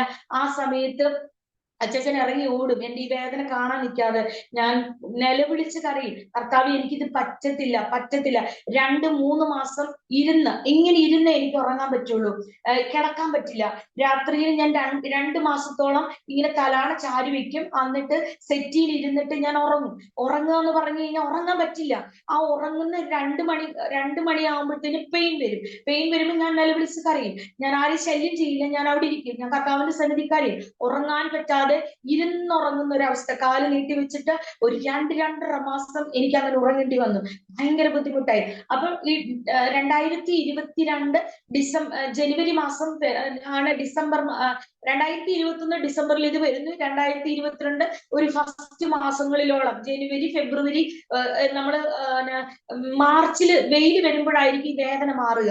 അപ്പം ആ മാസം വരെ ഞാൻ ഇങ്ങനെ ഇരുന്നുറങ്ങുന്നത്, എനിക്ക് കിടക്കാൻ പറ്റില്ല, കിടന്നു കഴിഞ്ഞാൽ വേദനയാണ്. ഞാൻ അങ്ങനെ പ്രാർത്ഥിച്ചു, ദൈവമേ എനിക്കിത് മാറണം. അങ്ങനെ വീണ്ടും ഒരു ശമനമായി. 2023 കാലഘട്ടത്തിൽ 22-23-22 ആ സമയമായപ്പോഴത്തേക്കും 2022 ലാസ്റ്റ് ഡിസംബർ നവംബറിലേക്ക് പെയിൻ സ്റ്റാർട്ട് ചെയ്ത സമയത്താണ് എന്റെ അപ്പച്ചൻ വയ്യാണ്ടായി. ആൾക്ക് സ്ട്രോക്ക് ആയിരുന്നല്ലോ, ആള് വയ്യാതായി ഹോസ്പിറ്റലൈസ്ഡ്, കാലൊടിഞ്ഞിട്ട് കിടക്കുന്ന സമയം.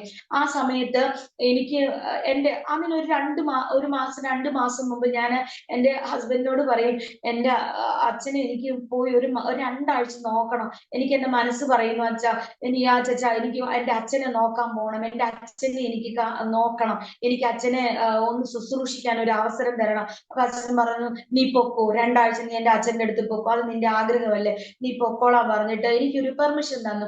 അപ്പോഴാണ് എനിക്ക് വീണ്ടും ഈ പെയിൻ സ്റ്റാർട്ട് ചെയ്തപ്പോ അച്ഛന് കണ്ടു നിൽക്കാൻ വയ്യ എന്റെ പെയിന്. അപ്പൊ പറഞ്ഞു, നീ വീട്ടിൽ നിന്നിട്ട് ഇനി പണിയെടുക്കണ്ട, നീ ഒരു കാര്യം ചെയ്യോ, 1 മാസം നീ അച്ഛന്റെ അടുത്ത് പൊക്കോ എന്ന് പറഞ്ഞിട്ട് ഞാൻ ആ സമയത്ത് അച്ഛന്റെ അടുത്തേക്ക് പോയി. ഒരു മാസം നിൽക്കാൻ തക്കോണം 2022 ആ ഓണം വെക്കേഷന്റെ സമയത്ത് എനിക്ക് ദൈവം ഭാഗ്യം തന്നു.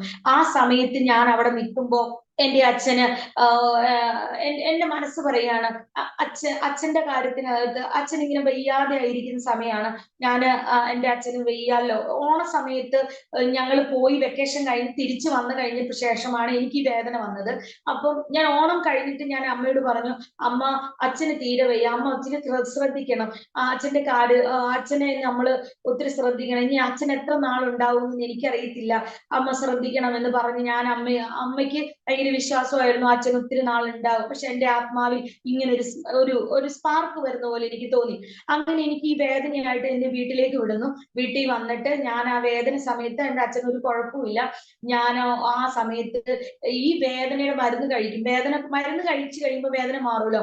എന്റെ അച്ഛനെ എനിക്ക് പൊന്നു പോലെ കളിപ്പിക്കാൻ, സ്നേഹിക്കാൻ, ചിരിപ്പിക്കാൻ, അമ്മ തയ്ക്കാൻ ഇറങ്ങിപ്പോവും. ആ സമയത്ത് അപ്പനും മോളുമായിട്ടുള്ള ഒരു ബന്ധം, അത് എന്റെ ലൈഫിനകത്ത് ഏറ്റവും വലിയ ഭാഗ്യമായിട്ട് ഞാൻ കരുതുന്നു. ഒരു മാസം ഞാൻ ആ വീട്ടിനകത്ത് നിന്ന് എന്റെ പിതാവിനെ എനിക്ക് കുളിപ്പിക്കാൻ പറ്റി. എന്ന് വെച്ചാൽ നിന്ന് ആള് നടക്കുമ്പോൾ യൂറിൻ പാസ് ചെയ്യും, അങ്ങനത്തെ ഒരു കണ്ടീഷനിലേക്ക് ആയിരുന്നു ആ സമയത്ത്. അങ്ങനെ എനിക്ക് പൊന്നു പോലെ നോക്കാൻ പറ്റി. അങ്ങനെ ഞങ്ങള് വീട് ആ സമയത്ത് എന്റെ ഞാൻ വീട് ഇങ്ങനെ വൃത്തിയാക്കിക്കൊണ്ടിരിക്കുന്ന സമയമാണ്. ആൾ എന്നോട് പറയും, മോളെ എന്റെ വീട് വൃത്തിയാക്കി, കുഞ്ഞു പിള്ളേരുടെ രീതിയായി. അപ്പൊ ഞാൻ ഇങ്ങനെ കൊഞ്ചിച്ച് കളിപ്പിക്കുമ്പോ എന്റെ പിതാവ് പറയും, മോൻ എന്തിനാ എന്നെ ഇങ്ങനെ കളിപ്പിക്കുന്നേ? അപ്പൊ ഞാൻ പറയും അച്ഛൻ എന്നെ എന്തോരം കളിപ്പിച്ചതാ, എന്നെ എന്തോരം കൊഞ്ചിച്ചതാ, അപ്പൊ എനിക്ക് എന്റെ അച്ഛനെ കൊഞ്ചിപ്പിക്കണ്ടേ എന്ന് പറഞ്ഞിട്ട് എന്റെ മോള് എന്നെ കൊഞ്ചിക്കുന്നത് എനിക്ക് ഭയങ്കര ഇഷ്ടാ എന്ന് പറഞ്ഞ് എന്റെ കയ്യിൽ ഇങ്ങനെ പിടിച്ചിരിക്കും. എന്നെ വേദന വരുമ്പോ കരയുമ്പോ ഇങ്ങനെ തടഞ്ഞ് എന്നെ ഇങ്ങനെ ആളെന്നെ ആശ്വസിപ്പിക്കും, പ്രാർത്ഥിക്കും. അങ്ങനെ ഒത്തിരി ഭാഗ്യം എന്റെ ജീവിതത്തിനകത്ത് ദൈവം തന്നു. ഞാനൊന്ന് പറയട്ടെ, നമ്മുടെ ജീവിതത്തിനകത്ത് നമ്മുടെ മാതാപിതാക്കളെ എത്രത്തോളം അവരാഗ്രഹിക്കുന്ന ഒരു കാര്യമുണ്ട്. അവരെ സ്നേഹിക്കാനും കളിപ്പിക്കാനും ചിരിപ്പിക്കാനും ഒക്കെ കിട്ടുന്ന അവസരങ്ങൾ നമ്മൾ ഒരിക്കലും കളയരുത്. അവർ ചിലപ്പോൾ അത് പറയില്ല മക്കളുടെ അടുത്ത്. അവര് വയസ്സാവുമ്പോ അല്ലെങ്കിൽ അവരാഗ്രഹിക്കുന്ന ഒരു സമയത്ത് അവരെത്രയോ രീതികൾ ഉണ്ടാകാം, അവരുടെ ചിലപ്പോൾ രീതികൾ നമുക്ക് ബുദ്ധിമുട്ടുണ്ടാകാം, അത് അസ്വസ്ഥപ്പെടുത്തുന്നുണ്ടാകാം. പക്ഷെ അവരാഗ്രഹിക്കുന്ന ഒരു സ്നേഹമുണ്ട്.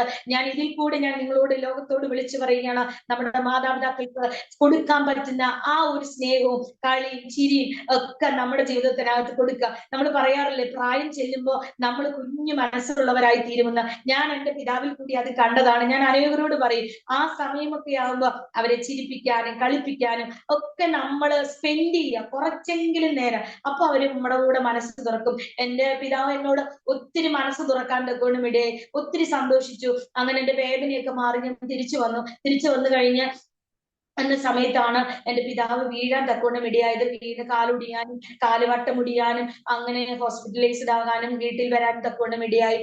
അങ്ങനെ വീട്ടിൽ വരുമ്പോൾ എന്റെ മനസ്സില് ഞാൻ അമ്മയോട് പറഞ്ഞു, അമ്മ അച്ഛന്റെ അവസാന മൊമെന്റ് ആണ്. അപ്പോഴും അമ്മയ്ക്ക് വിശ്വസിക്കാൻ പറ്റുന്നില്ല. അമ്മ നന്നായിട്ട് നോക്കണം ഒക്കെ പറഞ്ഞു. അമ്മ നന്നായി നോക്കുക കേട്ടോ, നോക്കുന്നതിനൊന്നും ഒരു ഇതുമില്ല. പക്ഷെ ആളുടെ വിശ്വാസം അച്ഛൻ ഇപ്പോഴും പോകില്ല എന്നായിരുന്നു. പക്ഷെ എന്റെ അകത്ത് എനിക്ക് നന്നായി ആത്മാവ് പറഞ്ഞുകൊണ്ടിരുന്നു, അച്ഛന്റെ സമയമായി എന്ന്. ഞാൻ ആ വീഴ്ചയില് ഒരാഴ്ച എനിക്ക് പിതാവിനെ പോയി നോക്കാൻ എനിക്ക് കൃപ തന്നു.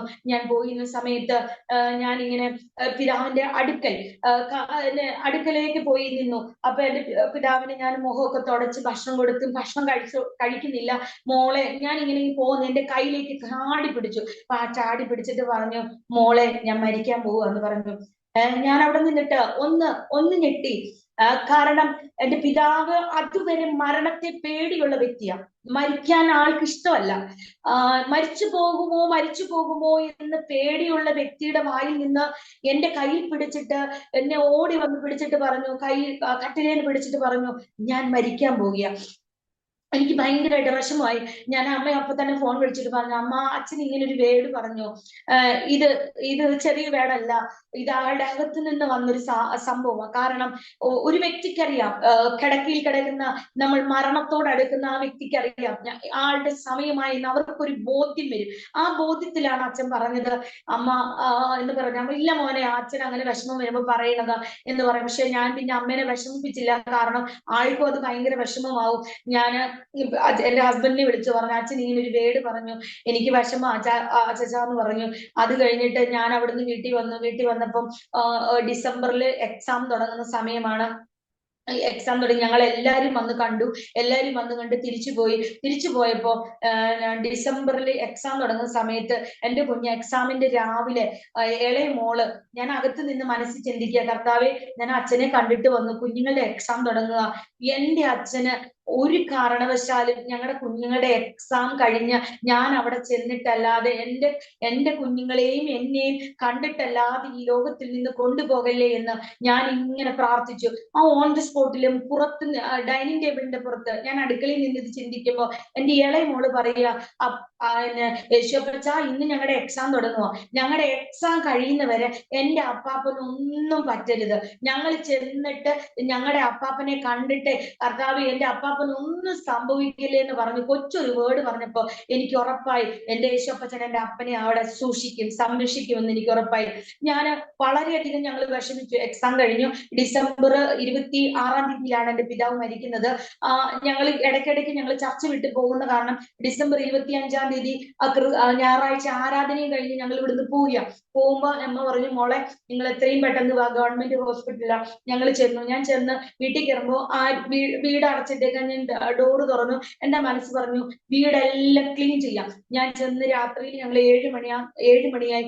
ഞാൻ ചെന്ന് ഫുള്ള് ക്ലീൻ ചെയ്തു, മിറ്റം അടിച്ചു. രാത്രി തന്നെ എല്ലാം ക്ലീൻ ചെയ്ത് കഴിഞ്ഞിട്ട് അമ്മ പറഞ്ഞു, മക്കൾക്ക് വരാൻ പറ്റും. അമ്മ ഞങ്ങൾ വരുമോ?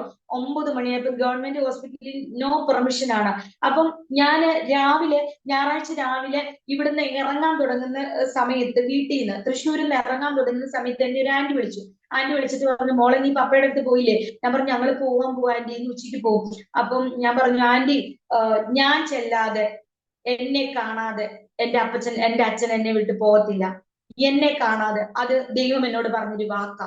എന്റെ അച്ഛൻ എന്നെ വിട്ട് പോകത്തില്ല, എനിക്ക് ഉറപ്പാ. അപ്പോഴും എന്റെ അമ്മയ്ക്ക് ഉറപ്പില്ല അച്ഛൻ പോകുന്ന, അച്ഛൻ വിടുവിക്കപ്പെടും എന്നുള്ള ആ ഒരു പ്രതീക്ഷയോടെ അമ്മച്ചി കാത്തിരിക്കാം. അപ്പൊ ആന്റി പറഞ്ഞു, മോളെ തീർച്ചയായിട്ടും, ആളൊരു കത്തോലിക്ക ബാക്ക്ഗ്രൗണ്ടിലുള്ള ആളാണ്. ആള് പറഞ്ഞു, തീർച്ചയായിട്ടും നിന്റെ വിശ്വാസം പോലെ നിനക്ക് സംഭവിക്കും. നിന്റെ പപ്പയെ നിന്റെ അച്ഛനെ നീ കണ്ടിട്ടേ പോകും, നിന്നെ അതുപോലെ സ്നേഹിക്കുന്നതാ എന്ന് പറഞ്ഞ് ആള് അങ്ങനെ പറയാൻ തക്കവണ്ണം ഇടയായി. ഒരു പിതാവും മക്കളും തമ്മിലുള്ള ഒരു ബന്ധത്തിന്റെ ആഴം എനിക്ക് എന്റെ ലൈഫിനകത്ത് മനസ്സിലാക്കി തന്നൊരു ഇൻസിഡന്റാ. ഞാനിത് പറയുമ്പോൾ സാധാരണ കരയാറാണുള്ളത്, എനിക്ക് പറയാൻ പറ്റാറില്ല. പക്ഷെ എന്നെ ദൈവം ബലപ്പെടുത്തി. കാരണം എന്റെ അപ്പൻ ഇപ്പൊ നിത്യതയിലുണ്ട്, എന്റെ അച്ഛൻ ഇപ്പോൾ നിത്യതയിലുണ്ട്. ആള് അവിടെ നല്ല സേഫ് ആയിട്ടിരിക്കുന്നു, ആ നിത്യതയിലായിരിക്കുന്നു എന്നുള്ള പൂർണ്ണ ബോധ്യമുണ്ട്. ഞാൻ ഇവിടുന്ന് ചെന്നു. 9 മണിക്ക്, രാത്രി 9 മണി, പെരുമഴ, ഞങ്ങൾക്ക് വണ്ടി ഓടിക്കാൻ വയ്യ.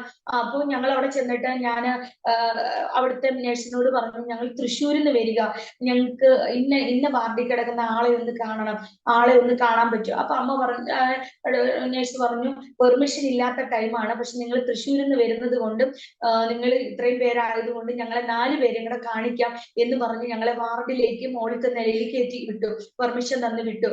ഞാൻ ചെന്നു. അമ്മ കണ്ണടച്ച് കിടക്കുകയാണ്. അപ്പൊ അമ്മ പറഞ്ഞു, രാവിലെ ഒരു 11 മണി 12 മണിക്ക് എങ്ങാണ്ട് ഇച്ചിരി ഓട്സ് കഴിച്ചിട്ട് കണ്ണടച്ചതാ, പിന്നെ ഇതുവരെ തുറന്നിട്ടില്ലെന്ന് പറഞ്ഞു. നിന്നിട്ട് ഞാൻ ഒരൊറ്റ വിളി വിളിച്ചു, അച്ഛാ എന്ന് വിളിച്ചപ്പോൾ എന്റെ പിതാവ് കണ്ണു തുറന്ന് ഞങ്ങളെ 4 പേരെയും, എന്റെ കുഞ്ഞുങ്ങളെ ഭയങ്കര ജീവനാണ്, ഭയങ്കര ഇഷ്ടമാണ്. എന്റെ ഹസ്ബൻഡിനെ ശ്രീകുട്ടാന്ന് വിളിക്കുന്നത്. ശ്രീകുട്ടാന്ന് വിളിക്കുന്നിടത്ത് 100 നാവാണ്. വീഡിയോ കോളൊക്കെ വിളിക്കുമ്പം ആളൊരു വഴി ഇങ്ങനെ ചാടിപ്പോയി. ആൾക്ക് നല്ല ഒരു പേരും പല പേരുകളും മറന്നെങ്കിലും മരുമോൻ അതിലേക്കൂടെ ഒന്ന് പോയി കഴിഞ്ഞാൽ ശ്രീകുട്ടായി എന്ന് വിളിക്കുന്ന ആ ഒരു വിളി, നമുക്ക് ആ ഒരു കണ്ണിൽ ഒരു തീഷ്ണതയുണ്ട്. ഈ ഒരൊറ്റ വിളിക്കകത്ത് ആള് കണ്ണു തുറന്ന് ഞങ്ങളെ 4 പേരെയും, ആൾക്ക് സംസാരിക്കാൻ വയ്യ, ഓക്സിജൻ വെച്ചേക്ക, ഞാൻ തലയൊക്കെ തടവി കണ്ണു തുറന്ന് ആ കണ്ണുകളിലെ തിളക്കം എനിക്ക് കാണാൻ തക്കോണ്ടും ഇടയായി. ദൈവം എന്റെ അച്ഛൻ ഞങ്ങളെ മനസ്സുകൊണ്ട് 4 പേരെയും, എന്റെ കുഞ്ഞുങ്ങളെയും എന്നെയും അച്ചാച്ചനെയും ഒക്കെ അനുഗ്രഹിച്ച് വിട്ടു. അന്ന് അത് കഴിഞ്ഞ് ആള് കണ്ണടച്ചു കഴിഞ്ഞിട്ട് ആള് വീണ്ടും കണ്ണ് തുറന്നിട്ടില്ല. പിറ്റേന്ന് രാവിലെ ഞാൻ രാത്രി 12, 1 മണി 2 മണി വരെയൊക്കെ ഇരുന്നു. പിന്നെ കണ്ണ് തുറന്നിട്ടില്ല. ആരെയും പിന്നെ കണ്ടിട്ടില്ല. ആര് വന്നിട്ടും തുറന്നിട്ടില്ല. പക്ഷെ നമ്മൾ വിശ്വാസത്തോടൊരു വേട് കൽപ്പിച്ചാൽ അത് നമ്മുടെ മേൽ നിവൃത്തിയാവും. ഞാൻ പറയട്ടെ, ഈ ലോകത്തിലെ പിതാവുമായിട്ടുള്ള ഒരൊറ്റ ബന്ധത്തിനകത്ത് ഇത്രയും കണക്ഷൻ കൈമാറാൻ കഴിയുമെങ്കിൽ സ്വർഗത്തിലെ അപ്പനുമായിട്ടുള്ള ബന്ധത്തിനകത്ത് സ്വർഗതുല്യമായ എന്തെല്ലാം ദൈവം നമ്മളോട് കൈമാറും. എനിക്ക് ദൈവം മനസ്സിലാക്കി തന്നത് അതാണ്. ഇങ്ങനെ ഒരു സംഭവം നടന്നെങ്കിലും എന്റെ ലൈഫിനകത്ത്, ആത്മീക ജീവിതത്തിനകത്ത് എനിക്ക് പഠിക്കാൻ കഴിഞ്ഞത്, എന്റെ അപ്പനുമേ ഈ ലോകത്തിലെ ബന്ധത്തിനകത്ത് ഒരു അപ്പനും മകളും മറ്റുള്ള എന്റെ അമ്മ അത്രയും നാൾ നോക്കി, അത് എന്റെ അമ്മയോട് സ്നേഹമുണ്ട്. പക്ഷെ ഈ മക്കളും അപ്പനും തമ്മിലുള്ള ബന്ധം, അതിനകത്ത് വന്ന ആ ആഴമേറിയ കൈമാറ്റങ്ങൾ, മനസ്സുകൊണ്ട് കൈമാറിയത്, വാക്കുകൾ കൊണ്ട് പറഞ്ഞത്, ഇതൊക്കെ അവസാന കാലയളവിൽ അത് കൈമാറി തന്നെങ്കിൽ നമ്മുടെ സ്വർഗത്തിലെ അപ്പനുമായിട്ട് ഒരു അഭേദ്യ ബന്ധമുണ്ടെങ്കിൽ, അമേൻ, സ്വർഗത്തിലെ അപ്പനുമായിട്ട് അഭേദ്യ ബന്ധമുണ്ടെങ്കിൽ അവൻ സ്വർഗതുല്യമായ കാര്യങ്ങൾ കൈമാറും. ഞാൻ അങ്ങനെ വിശ്വസിക്കുന്ന ആളാ. എന്നെ ദൈവം പഠിപ്പിച്ചത് അതാണ്. എന്നെ ദൈവം മനസ്സിലാക്കി തന്നത് അതാണ്. എന്റെ അപ്പനെ കാണുവാൻ, എന്റെ അവസാന നിമിഷങ്ങളിൽ എന്റെ പിതാവിനെ എന്നെ കാണുവാനും, എനിക്ക് എന്റെ പിതാവിനെ കാണാനും ചുംബനം കൊടുക്കുവാനും ഒക്കെ ദൈവം എനിക്ക് ഭാഗ്യം തന്നു. ഞങ്ങൾ രാവിലെ 9 മണി, ഒരു 8 മണി 7 മണിയായപ്പോ രാത്രിയിൽ എല്ലാ കുഞ്ഞുങ്ങളെ ഹോസ്പിറ്റലിനകത്ത് വെളിയിൽ നിൽക്കുക. കാരണം വാർഡിനകത്ത് നിൽക്കാൻ പറ്റത്തില്ല, ഒരാൾ കൂടെ നിൽക്കാം. ഞങ്ങൾ യാത്ര ചെയ്ത് വന്നുകൊണ്ട് അമ്മ പറഞ്ഞു, മക്കൾ പോയിട്ട് ഒരു കാര്യം ചെയ്യുക, അച്ഛൻ ഇച്ചിരി കഞ്ഞി ഉണ്ടാക്കേണ്ടി വാ എന്ന് പറഞ്ഞ് ഞാൻ പോയപ്പോ, ഞാൻ വീട്ടിൽ ചെന്നിട്ട് റൂമിൽ കയറിയപ്പം എന്റെ മനസ്സ് പറഞ്ഞു, ഇന്നൊരു 9 മണിയോടുകൂടി അച്ഛൻ ഈ ലോകത്തിൽ നിന്ന് വിട പറയും. എനിക്കത് മനസ്സിലായി. ഞങ്ങള് അപ്പൊ അമ്മ പറഞ്ഞു, മക്കളെ നിങ്ങൾ ഓടി വാ, അച്ഛന് വയ്യ, ശ്വാസം എടുക്കുന്ന പോലെ തോന്നുന്നു. ഞങ്ങൾ പെട്ടെന്ന് കഞ്ഞി, ഞങ്ങളുടെ പ്രതീക്ഷ, എന്റെ മൂത്ത ചേട്ടനുണ്ട്, ചേട്ടൻ വണ്ടിയിൽ ഇരുന്നിട്ട് കഞ്ഞി കൊണ്ട് കൊടുക്കാമെന്നുള്ള പ്രതീക്ഷയാണ്. പക്ഷെ എന്റെ മനസ്സിൽ എനിക്ക് ബോധ്യം ഉണ്ടായിരുന്നു, എങ്കിലും പിതാവ് പോവുക എന്ന് പറയുന്നത് നമുക്ക് ഒരിക്കലും ആക്സെപ്റ്റ് ചെയ്യാൻ പറ്റത്തില്ല. എന്റെ ലൈഫില് എന്റെ പിതാവ് ഇപ്പോഴും നഷ്ടപ്പെട്ടു പോയത് അതൊരു ശൂന്യതയാണ്. നമ്മുടെ പിതാവ് ഈ ലോകത്തിൽ ഇരിക്കുമ്പോൾ അതിന്റെ വില നമുക്ക് മനസ്സിലാകാം. അതൊരു ശൂന്യതയാണ്. നമുക്ക് ഏറ്റവും, എനിക്ക് തോന്നുന്നു, പെൺമക്കളോടുള്ള ബന്ധത്തിൽ ഏറ്റവും കൂടുതൽ പിതാവും പെൺമക്കളുമായിട്ടൊരു വേദി ബന്ധമുണ്ട്. അതിനി നമുക്ക് കിട്ടത്തില്ലെങ്കിലും നമ്മുടെ സ്വർഗത്തിലെ അപ്പൻ നല്ലൊരു പിതാവായി, നല്ലൊരു മാതാവായി, നല്ലൊരു സഹോദരനായി എല്ലാമായിട്ടുള്ളതിനായി ഞാൻ ദൈവത്തെ വാഴ്ത്തുകയും ചെയ്യുന്നു. എന്റെ പിതാവ് ആ സമയത്ത് ലോകത്തിൽ നിന്ന് ആ ടൈമിങ്ങിൽ മാറ്റപ്പെടുവാൻ ഇടയായി. ദൈവം അറിയിക്കാതെ, ദൈവം അറിയാതെ ഒന്നും സംഭവിക്കത്തില്ല. എന്റെ ലൈഫിനകത്ത് ദൈവം ഓരോ കാര്യങ്ങൾ കാണിച്ചു തരാൻ ഇടയായി. അങ്ങനെ ഞാൻ പറഞ്ഞുകൊണ്ടിരിക്കുകയായിരുന്നല്ലോ, ഈ വേദന ആ സമയങ്ങളിൽ എനിക്ക് ഈ വേദനയുള്ള സമയമാണ്. ഞാൻ തിരിച്ച് എന്റെ എല്ലാ കാര്യങ്ങളും കഴിഞ്ഞ് ഈ മരണ സംസ്കാരങ്ങള്, ശവസംസ്കാര ശുശ്രൂഷയിലൊക്കെ നടക്കുമ്പോൾ എനിക്ക് പെയിൻ ഉണ്ട്. ഞാൻ ഈ പെയിൻ ആയിട്ട് വീട്ടിലേക്ക് വന്നു. വീട്ടിൽ വന്നിട്ടും എനിക്ക് കുറവില്ല. ഞാൻ 2023 വീണ്ടും എനിക്കിത് വന്നു. അച്ഛൻ മരിക്കുന്നത് 2022 ഡിസംബറിൽ 26, 23 എനിക്കിത് വീണ്ടും വന്നു. ഞാൻ ഡിസംബർ മാസമായപ്പോ 2023 ഡിസംബർ മാസത്തിൽ ഈ പെയിനും വെച്ചിട്ട് ഞാൻ രാവിലെ 3 മണിക്ക് എഴുന്നേറ്റ് പ്രാർത്ഥിക്കുന്ന ഒരു കർത്താവിനെ എഴുന്നേൽപ്പിക്കുമായിരുന്നു. ആ ടൈമിങ് കളയാതെ ഞാൻ എഴുന്നേറ്റ് പ്രാർത്ഥിക്കുമായിരുന്നു. 2020 ഡിസംബർ ഞാൻ പറഞ്ഞു, ഇനി ഞാൻ മരുന്നെടുക്കത്തില്ല കർത്താവെ, ഈ പെയിനുമായിട്ട് ഞാൻ പ്രാർത്ഥിക്കാനിരുന്നിട്ട് ഞാൻ പറഞ്ഞു, ഇതെനിക്ക് മാറണം, എന്റെ കർത്താവ് എന്നെ വിടുവിക്കണം, എനിക്ക് വിടുവിച്ചേ മതിയാവും, ഇനി എനിക്ക് മരുന്നെടുക്കാൻ പറ്റത്തില്ല. നെർവിന്റെ കംപ്ലൈന്റ്, ഈ നെർവിന്റെ കംപ്ലൈന്റിൽ എനിക്ക് മുന്നോട്ട് പോകാൻ പറ്റത്തില്ല. ഈ ട്രൈജമിനൽ ന്യൂറാൾജിയ എന്ന് പറയുന്നത്, അത് ഈ നഴ്സുമാരോട്, ഡോക്ടേഴ്സിനോട് ചോദിച്ചാൽ പറയും, നമുക്ക് സഹിക്കാൻ പറ്റില്ല. അതിന്റെ വേറൊരു പേര് സൂയിസൈഡ് പെയിൻ ആണ്. നിങ്ങൾ ഈ ഗൂഗിളിൽ അടിച്ചു നോക്കിയാൽ കാണാം, സൂയിസൈഡ് പെയിൻ. ഭയങ്കര പെയിനാണ്, നമുക്ക് ആത്മഹത്യ ചെയ്യാൻ പ്രവണത തോന്നും, അതേപോലത്തെ പെയിനാണ്. ആ പെയിൻ വന്നു കഴിഞ്ഞാൽ ഒരു എന്താ പറയാ, എന്താണെന്ന് എനിക്ക് അറിയത്തില്ല. ഞാൻ അവിടെ നിന്ന് കർത്താവിന്റെ സന്നിധിയിൽ രാത്രി 3 മണിക്ക് എഴുന്നേറ്റിട്ട് വെളുപ്പാൻ കാലത്ത് 3 മണിക്ക് എഴുന്നേറ്റ് പ്രാർത്ഥിക്കാൻ തുടങ്ങി. ആ സമയത്ത് കർത്താവിന്റെ സാന്നിധ്യം എന്റെ മുഖത്തിന്റെ മേൽ ഇറങ്ങി. അന്ന് എന്നെ ദൈവം സൗഖ്യമാക്കി. അന്ന് മുതൽ ഞാൻ അതിന് മരുന്നെടുക്കാൻ ദൈവം എന്നെ അനുവദിച്ചിട്ടില്ല. ദൈവസന്നിധിയിൽ നമ്മൾ പ്രാർത്ഥിച്ചാൽ, ദൈവസന്നിധിയിൽ നമ്മൾ കരഞ്ഞാൽ ദൈവത്തിന് മറുപടി ചെയ്യാൻ പറ്റാത്തതായിട്ട് ഒന്നുമില്ല. ദൈവം, നമ്മുടെ ദൈവം വിശ്വസ്തനാണ്. എന്റെ ജീവിതത്തിനകത്ത് ഒത്തിരി ദൈവം അത്ഭുതം ചെയ്തു. ഞാനൊന്ന് പറഞ്ഞോട്ടെ, എന്റെ എല്ലാ മേഖലകളിലും ആദ്യം മുതൽ അന്തി വരെയും, ഈ നിമിഷം അന്ന് മുതൽ ഇന്ന് വരെയും കർത്താവിന്റെ സാന്നിധ്യം, ഇന്ന് വരെയും കർത്താവിന്റെ സാന്നിധ്യത്തിനകത്ത് നിൽക്കാൻ ദൈവം കൃപ ചെയ്തു. ഞങ്ങളെ ഓർത്ത് പ്രാർത്ഥിക്കുക, ഞങ്ങളുടെ മിനിസ്ട്രി ഓർത്ത് പ്രാർത്ഥിക്കുക. എന്റെ ജീവിതത്തിനകത്ത് ഞാൻ കർത്താവിനോട് പറയുന്നത്, കർത്താവ് എനിക്ക് പ്രാർത്ഥിക്കാൻ മാത്രം ഒരു കൃപ തന്നാൽ മതി. അത് ഇന്നും കർത്താവ് എന്നെ കൊണ്ട് ചെയ്യിച്ചുകൊണ്ടിരിക്കുന്നു. അനേകർക്ക് വേണ്ടി പ്രാർത്ഥിക്കാൻ, അനേക വിഷയങ്ങൾക്ക് വേണ്ടി ഇടിവിൽ നിൽക്കുവാൻ ദൈവം എന്നെ സഹായിച്ചു കൊണ്ടിരിക്കുന്നു. ഇനിയും ഞങ്ങളുടെ മിനിസ്ട്രി ഓർത്ത് നിങ്ങൾ പ്രാർത്ഥിക്കുക. ഞങ്ങള് കർത്താവിന് വേല ഈ ടൗണിലായിരിക്കുന്നു.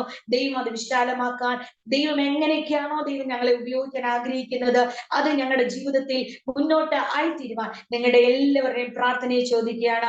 നമ്മുടെ പ്രാർത്ഥനാ ജീവിതം വലിയൊരു പിതാവുമായിട്ടുള്ള, കർത്താവുമായിട്ടുള്ള ബന്ധത്തിലേക്ക് മുന്നേറിയാൽ നമ്മൾ ചോദിക്കുന്നതിലും നിലയ്ക്കുന്നതിലും അത്യന്തപരമായി നമ്മുടെ മേൽ ദൈവം തരും. ഒരു കണ്ണ് കാണാത്തത്, ഒരു ചെവി കേൾക്കാത്തത്, ഒരു മനുഷ്യന്റെ ഹൃദയത്തിൽ തോന്നാത്തത് ദൈവം നമ്മൾക്ക് പകർന്നു തരുവാൻ തക്കവണ്ണം ഇടയാകും. ആ ദൈവത്തെ മനസ്സിലാക്കുവാനും, ആ ദൈവത്തെ അറിയുവാനും, ആ ദൈവത്തിനെ സ്നേഹിപ്പാനും എന്റെ ജീവിതത്തിനകത്ത് ഭാഗ്യം തന്നുകൊണ്ടിരിക്കുന്നു. ഇനിയും കർത്താവിനെ സ്തുതിക്കുവാനും, അനേകരുടെ മുമ്പിൽ കർത്താവിന്റെ സാക്ഷിയായി നിൽപ്പാനും നിങ്ങളുടെ എല്ലാവരുടെയും പ്രാർത്ഥനയെ ചോദിക്കുകയാണ്. ഈ ഇങ്ങനെ ഒരു സാക്ഷ്യം പറയുവാൻ കർത്താവിന്റെ ദാസൻ ഇങ്ങനെ ഒരു സമയം തന്നതിനും അരോമ ടിവിയോടുള്ള നന്ദിയും, കർത്താവിന്റെ ദാസനോടുള്ള നന്ദിയും അറിയിക്കുന്നു. ആമേൻ. പ്രിയ ആൻസി സിസ്റ്ററിനെ ഓർത്ത് ഞാൻ കർത്താവിന് സ്തോത്രം ചെയ്യുന്നു.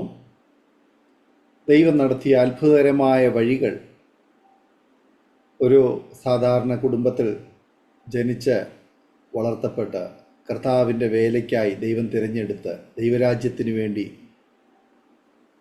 ദൈവം ഇന്ന് ഉപയോഗിച്ചുകൊണ്ടിരിക്കുന്നു എന്നറിയുന്നതിൽ ഒത്തിരി സന്തോഷമുണ്ട്. മാനുഷികമായി പല പരിമിതികൾ ഒരുപക്ഷെങ്കിൽ നമുക്ക് ചൂണ്ടിക്കാണിക്കുവാൻ കഴിയുമെങ്കിലും ദൈവം തിരഞ്ഞെടുക്കുമ്പോൾ പരിമിതികളെ ഒന്നും ദൈവം കാണുന്നില്ല. ലോകം നമ്മുടെ പുറമേ ഉള്ളത് കാണുന്നു. സ്വർഗത്തിലെ ദൈവം നമ്മെ, നമ്മുടെ ആത്മാവിനെയാണ്, നമ്മുടെ ഉള്ളങ്ങളെയാണ് കാണുന്നത്. അതെ, പ്രപഞ്ച സൃഷ്ടിക്ക് മുന്നമേ ദൈവം നമ്മെ തിരഞ്ഞെടുത്തു. ആ അനുഗ്രഹിക്കപ്പെട്ട മാതാപിതാക്കന്മാർ, കർത്താവിനെ അറിയുവാൻ ദൈവം അവരെയും തിരഞ്ഞെടുത്തു. ആ കുടുംബത്തിൽ ജനിച്ച് വളർത്തപ്പെട്ട് നല്ല വിദ്യാഭ്യാസവും മെച്ചപ്പെട്ട ആത്മീയ അനുഭവങ്ങളും ജീവിത സൗകര്യങ്ങളും ഒക്കെ ദൈവം ഒരുക്കി, ദൈവം ആദരിച്ചു. സ്തോത്രം. ചെറുപ്പത്തിൽ ചില കുസൃതിയൊക്കെ ഉണ്ടായിരുന്നെങ്കിലും ആമേൻ, ദൈവം അതിലൂടെ ചില ദൈവപ്രവൃത്തികളെ അറിയിച്ചു വെളിപ്പെടുത്തുകയായിരുന്നു എന്നാണ് മനസ്സിലാക്കുവാൻ കഴിയുന്നത്. എല്ലാ കുഞ്ഞുങ്ങൾക്കും പല നിലവാരത്തിലുള്ളതായ കുസൃതികളൊക്കെ ഉണ്ട്. ചെറുപ്പത്തിൽ തന്നെ പിന്നെ വിഴുങ്ങിയ സംഭവം അത് വളരെ വേദനാജനകമായ ഒരു സാഹചര്യമാണ്. വൈദ്യശാസ്ത്രത്തിന് പോലും അത്ഭുതം കൂറുമാറ് അതിനെ പുറത്ത് വരുവാന് ഒരു ഓപ്പറേഷൻ കൂടാതെ തന്നെ ദൈവം ആ വിഷയത്തിൽ ഒരു വിടുതൽ തന്നു. മറ്റ് പ്രതിസന്ധികൾ ഒന്നും ഉണ്ടാകാതെ അത്ഭുതകരമായി ആ വിഷയത്തിലും രക്ഷപ്പെടുവാനും പിന്നത്തേതിലുണ്ടായിട്ടുള്ള മറ്റ് പല പ്രശ്നങ്ങളുടെ നടുവിലും ദൈവം അത്ഭുതകരമായി വിടുവിച്ച ജീവിതാനുഭവങ്ങളൊക്കെ കേൾക്കാൻ കഴിഞ്ഞു. ഇന്ന് കർത്താവിന് വേണ്ടി ആ നല്ല സാക്ഷ്യം വഹിക്കുവാൻ അനുഗ്രഹിക്കപ്പെട്ട ആത്മീയ ജീവിതം, കുടുംബജീവിതം, ക്രിസ്തീയ ജീവിതം ഒക്കെ നയിക്കുന്നല്ലോ. കർത്താവ് പിന്നെയും ധാരാളം അനുഗ്രഹിക്കട്ടെ. കർത്താവിൻ്റെ നല്ല സാക്ഷ്യം വഹിപ്പാൻ സൗഖ്യം, ആരോഗ്യം, ദീർഘായുസ്സും കർത്താവ് തരട്ടെ എന്ന് ആശംസിക്കുന്നു, പ്രാർത്ഥിക്കുന്നു. ഞങ്ങളെ കേട്ടുകൊണ്ടിരിക്കുന്ന അരോമ ടിവിയുടെ ഓരോ പ്രേക്ഷകരോടുള്ള ബന്ധത്തിലും ആമേനെ നാം മാതൃകയാക്കേണ്ടുന്ന പല കാര്യങ്ങളും പ്രിയ സിസ്റ്ററിൻ്റെ ജീവിതത്തിലൂടെ നമുക്ക് കേൾക്കുവാൻ തക്കവണ്ണം കഴിയും. പ്രത്യേകിച്ച് മാതാപിതാക്കന്മാരെ സ്നേഹിക്കുന്ന, അവരെ സംരക്ഷിക്കുന്ന കാര്യത്തെക്കുറിച്ച്. ഇന്ന് കാലം വല്ലാതെ മാറിപ്പോയി.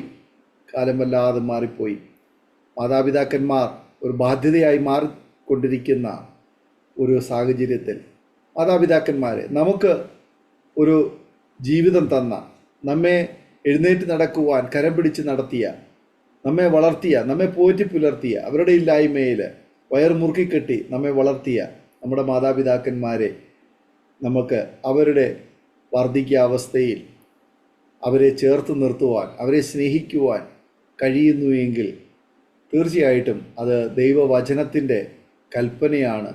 അത് നമ്മെ വലിയ ശ്രേഷ്ഠകരമായ അനുഭവത്തിലേക്ക് എത്തിക്കുവാൻ കഴിയും എന്നുള്ള കാര്യത്തിന് യാതൊരു സംശയവുമില്ല. ആൻസിസ്റ്ററിൻ്റെ മാതാപിതാക്കന്മാർക്ക് ആ ഒരു ഭാഗ്യം ലഭിച്ചു. ആ മാതാപിതാക്കന്മാരെ സ്നേഹിപ്പാൻ, സംരക്ഷിപ്പാൻ, അവരുടെ അവസാന നാളുകളിൽ അവരെ ചേർത്ത് നിർത്തുവാനൊക്കെ പ്രിയ സഹോദരിയെ ദൈവം ഉപയോഗിച്ചല്ലോ. ആ പിതാവിൻ്റെ അവസാന നിമിഷം വരെ കൂടെയിരുന്ന് ആ പിതാവിനോട് ചേർന്നിരിക്കുവാൻ, വേണ്ടുന്ന ആഗ്രഹങ്ങളൊക്കെ സാധിപ്പിച്ചു കൊടുക്കുവാൻ പ്രിയ സഹോദരിയെ ദൈവം ഉപയോഗിച്ചല്ലോ. കർത്താവ് അനുഗ്രഹിക്കട്ടെ, ആ കുടുംബത്തെ ദൈവം മാനിക്കട്ടെ എന്ന് ഞങ്ങളും ആഗ്രഹിക്കുന്നു. തീർച്ചയായിട്ടും നമ്മുടെ പ്രേക്ഷകരിൽ പല പ്രിയപ്പെട്ടവർക്കും മാതൃകയാക്കാൻ കൊള്ളാകുന്ന ഒരുപാട് അനുഭവങ്ങൾ പ്രിയ ആൻസി സിസ്റ്റർ പറയുവാൻ തക്കവരുടെയായി തീർന്നല്ലോ. ദൈവസന്നിധിയിൽ നമുക്കായിരിക്കുന്ന ഇടത്തൊരു നിമിഷം കണ്ണുകളെ അടയ്ക്കാം, ഹൃദയങ്ങളെ ആഗ്രഹമാക്കാം, പ്രാർത്ഥിക്കാം. നാം ഒരുമിച്ച് സ്തോത്രം ചെയ്യുമ്പോൾ, പ്രാർത്ഥിക്കുമ്പോൾ നമ്മെയും നമ്മുടെ കുഞ്ഞുങ്ങളെയും നമ്മുടെ കുടുംബത്തെയും ദൈവം അനുഗ്രഹിക്കേണ്ടതിന് നാം ഒരുമിച്ച് സ്തോത്രം ചെയ്ത് പ്രാർത്ഥിക്കുമ്പോൾ പ്രിയ ആൻസി സിസ്റ്റർ അരോമാറ്റിയുടെ വ്യൂവേഴ്സിന് വേണ്ടിയിട്ട് ചുരുക്കം വാചകങ്ങൾ ഒരു നിമിഷം പ്രാർത്ഥനയിൽ നമ്മെ സഹായിക്കും. പ്രാർത്ഥിക്കും. പിതാവേ, ഞങ്ങൾ നന്ദി പറയുന്നു. കർത്താവേ, ബിഷപ്പച്ച, ഞങ്ങളുടെ ജീവിതത്തിനകത്ത് നീ അറിയാതെ ഒന്നും കർത്താവ് ഒരു മുടി കർത്താവെ നിലത്ത് വീണെങ്കിൽ കർത്താവെ നീ അറിഞ്ഞിട്ടേ അത് സംഭവിക്കത്തുള്ളൂ. ഞങ്ങളുടെ ലൈഫിനകത്ത് ദൈവം ചെയ്യുന്ന എല്ലാ നന്മകൾക്കായി സ്തോത്രം. കർത്താവെ, പ്രത്യേക ആരോമ ടിവിയിൽ കർത്താവിന്റെ സാക്ഷിയായി നിൽപ്പാൻ ദൈവം എനിക്ക് ഭാഗ്യം തന്നതിനായി സ്തോത്രം. കർത്താവെ, പ്രിയ അരോമ ടിവിയുടെ കർത്താവെ മീഡിയയ്ക്ക് വേണ്ടി ഞങ്ങൾ പ്രാർത്ഥിക്കുന്നു. നിന്റെ ദാസിനെ ഏൽപ്പിച്ച് പ്രാർത്ഥിക്കുന്നു, ഇതിന്റെ വ്യൂവേഴ്സിനെ ഏൽപ്പിച്ച് പ്രാർത്ഥിക്കുന്നു. എല്ലാ ദൈവമക്കളെയും എല്ലാ മക്കളെയും നീ അനുഗ്രഹിക്കണമേ. ദൈവകൃപയിൽ അവരെ പൊതിയണമേ. കർത്താവെ, ഞാൻ ഈ സാക്ഷ്യം പറഞ്ഞപ്പോൾ ദൈവം അത്ഭുതങ്ങൾ ചെയ്യുന്ന ദൈവമാണെന്ന് അതിനകത്തൂടെ ഞങ്ങൾക്ക് കർത്താവെ അത്ഭുതം കാണാൻ തക്കോണം ഇടയായി.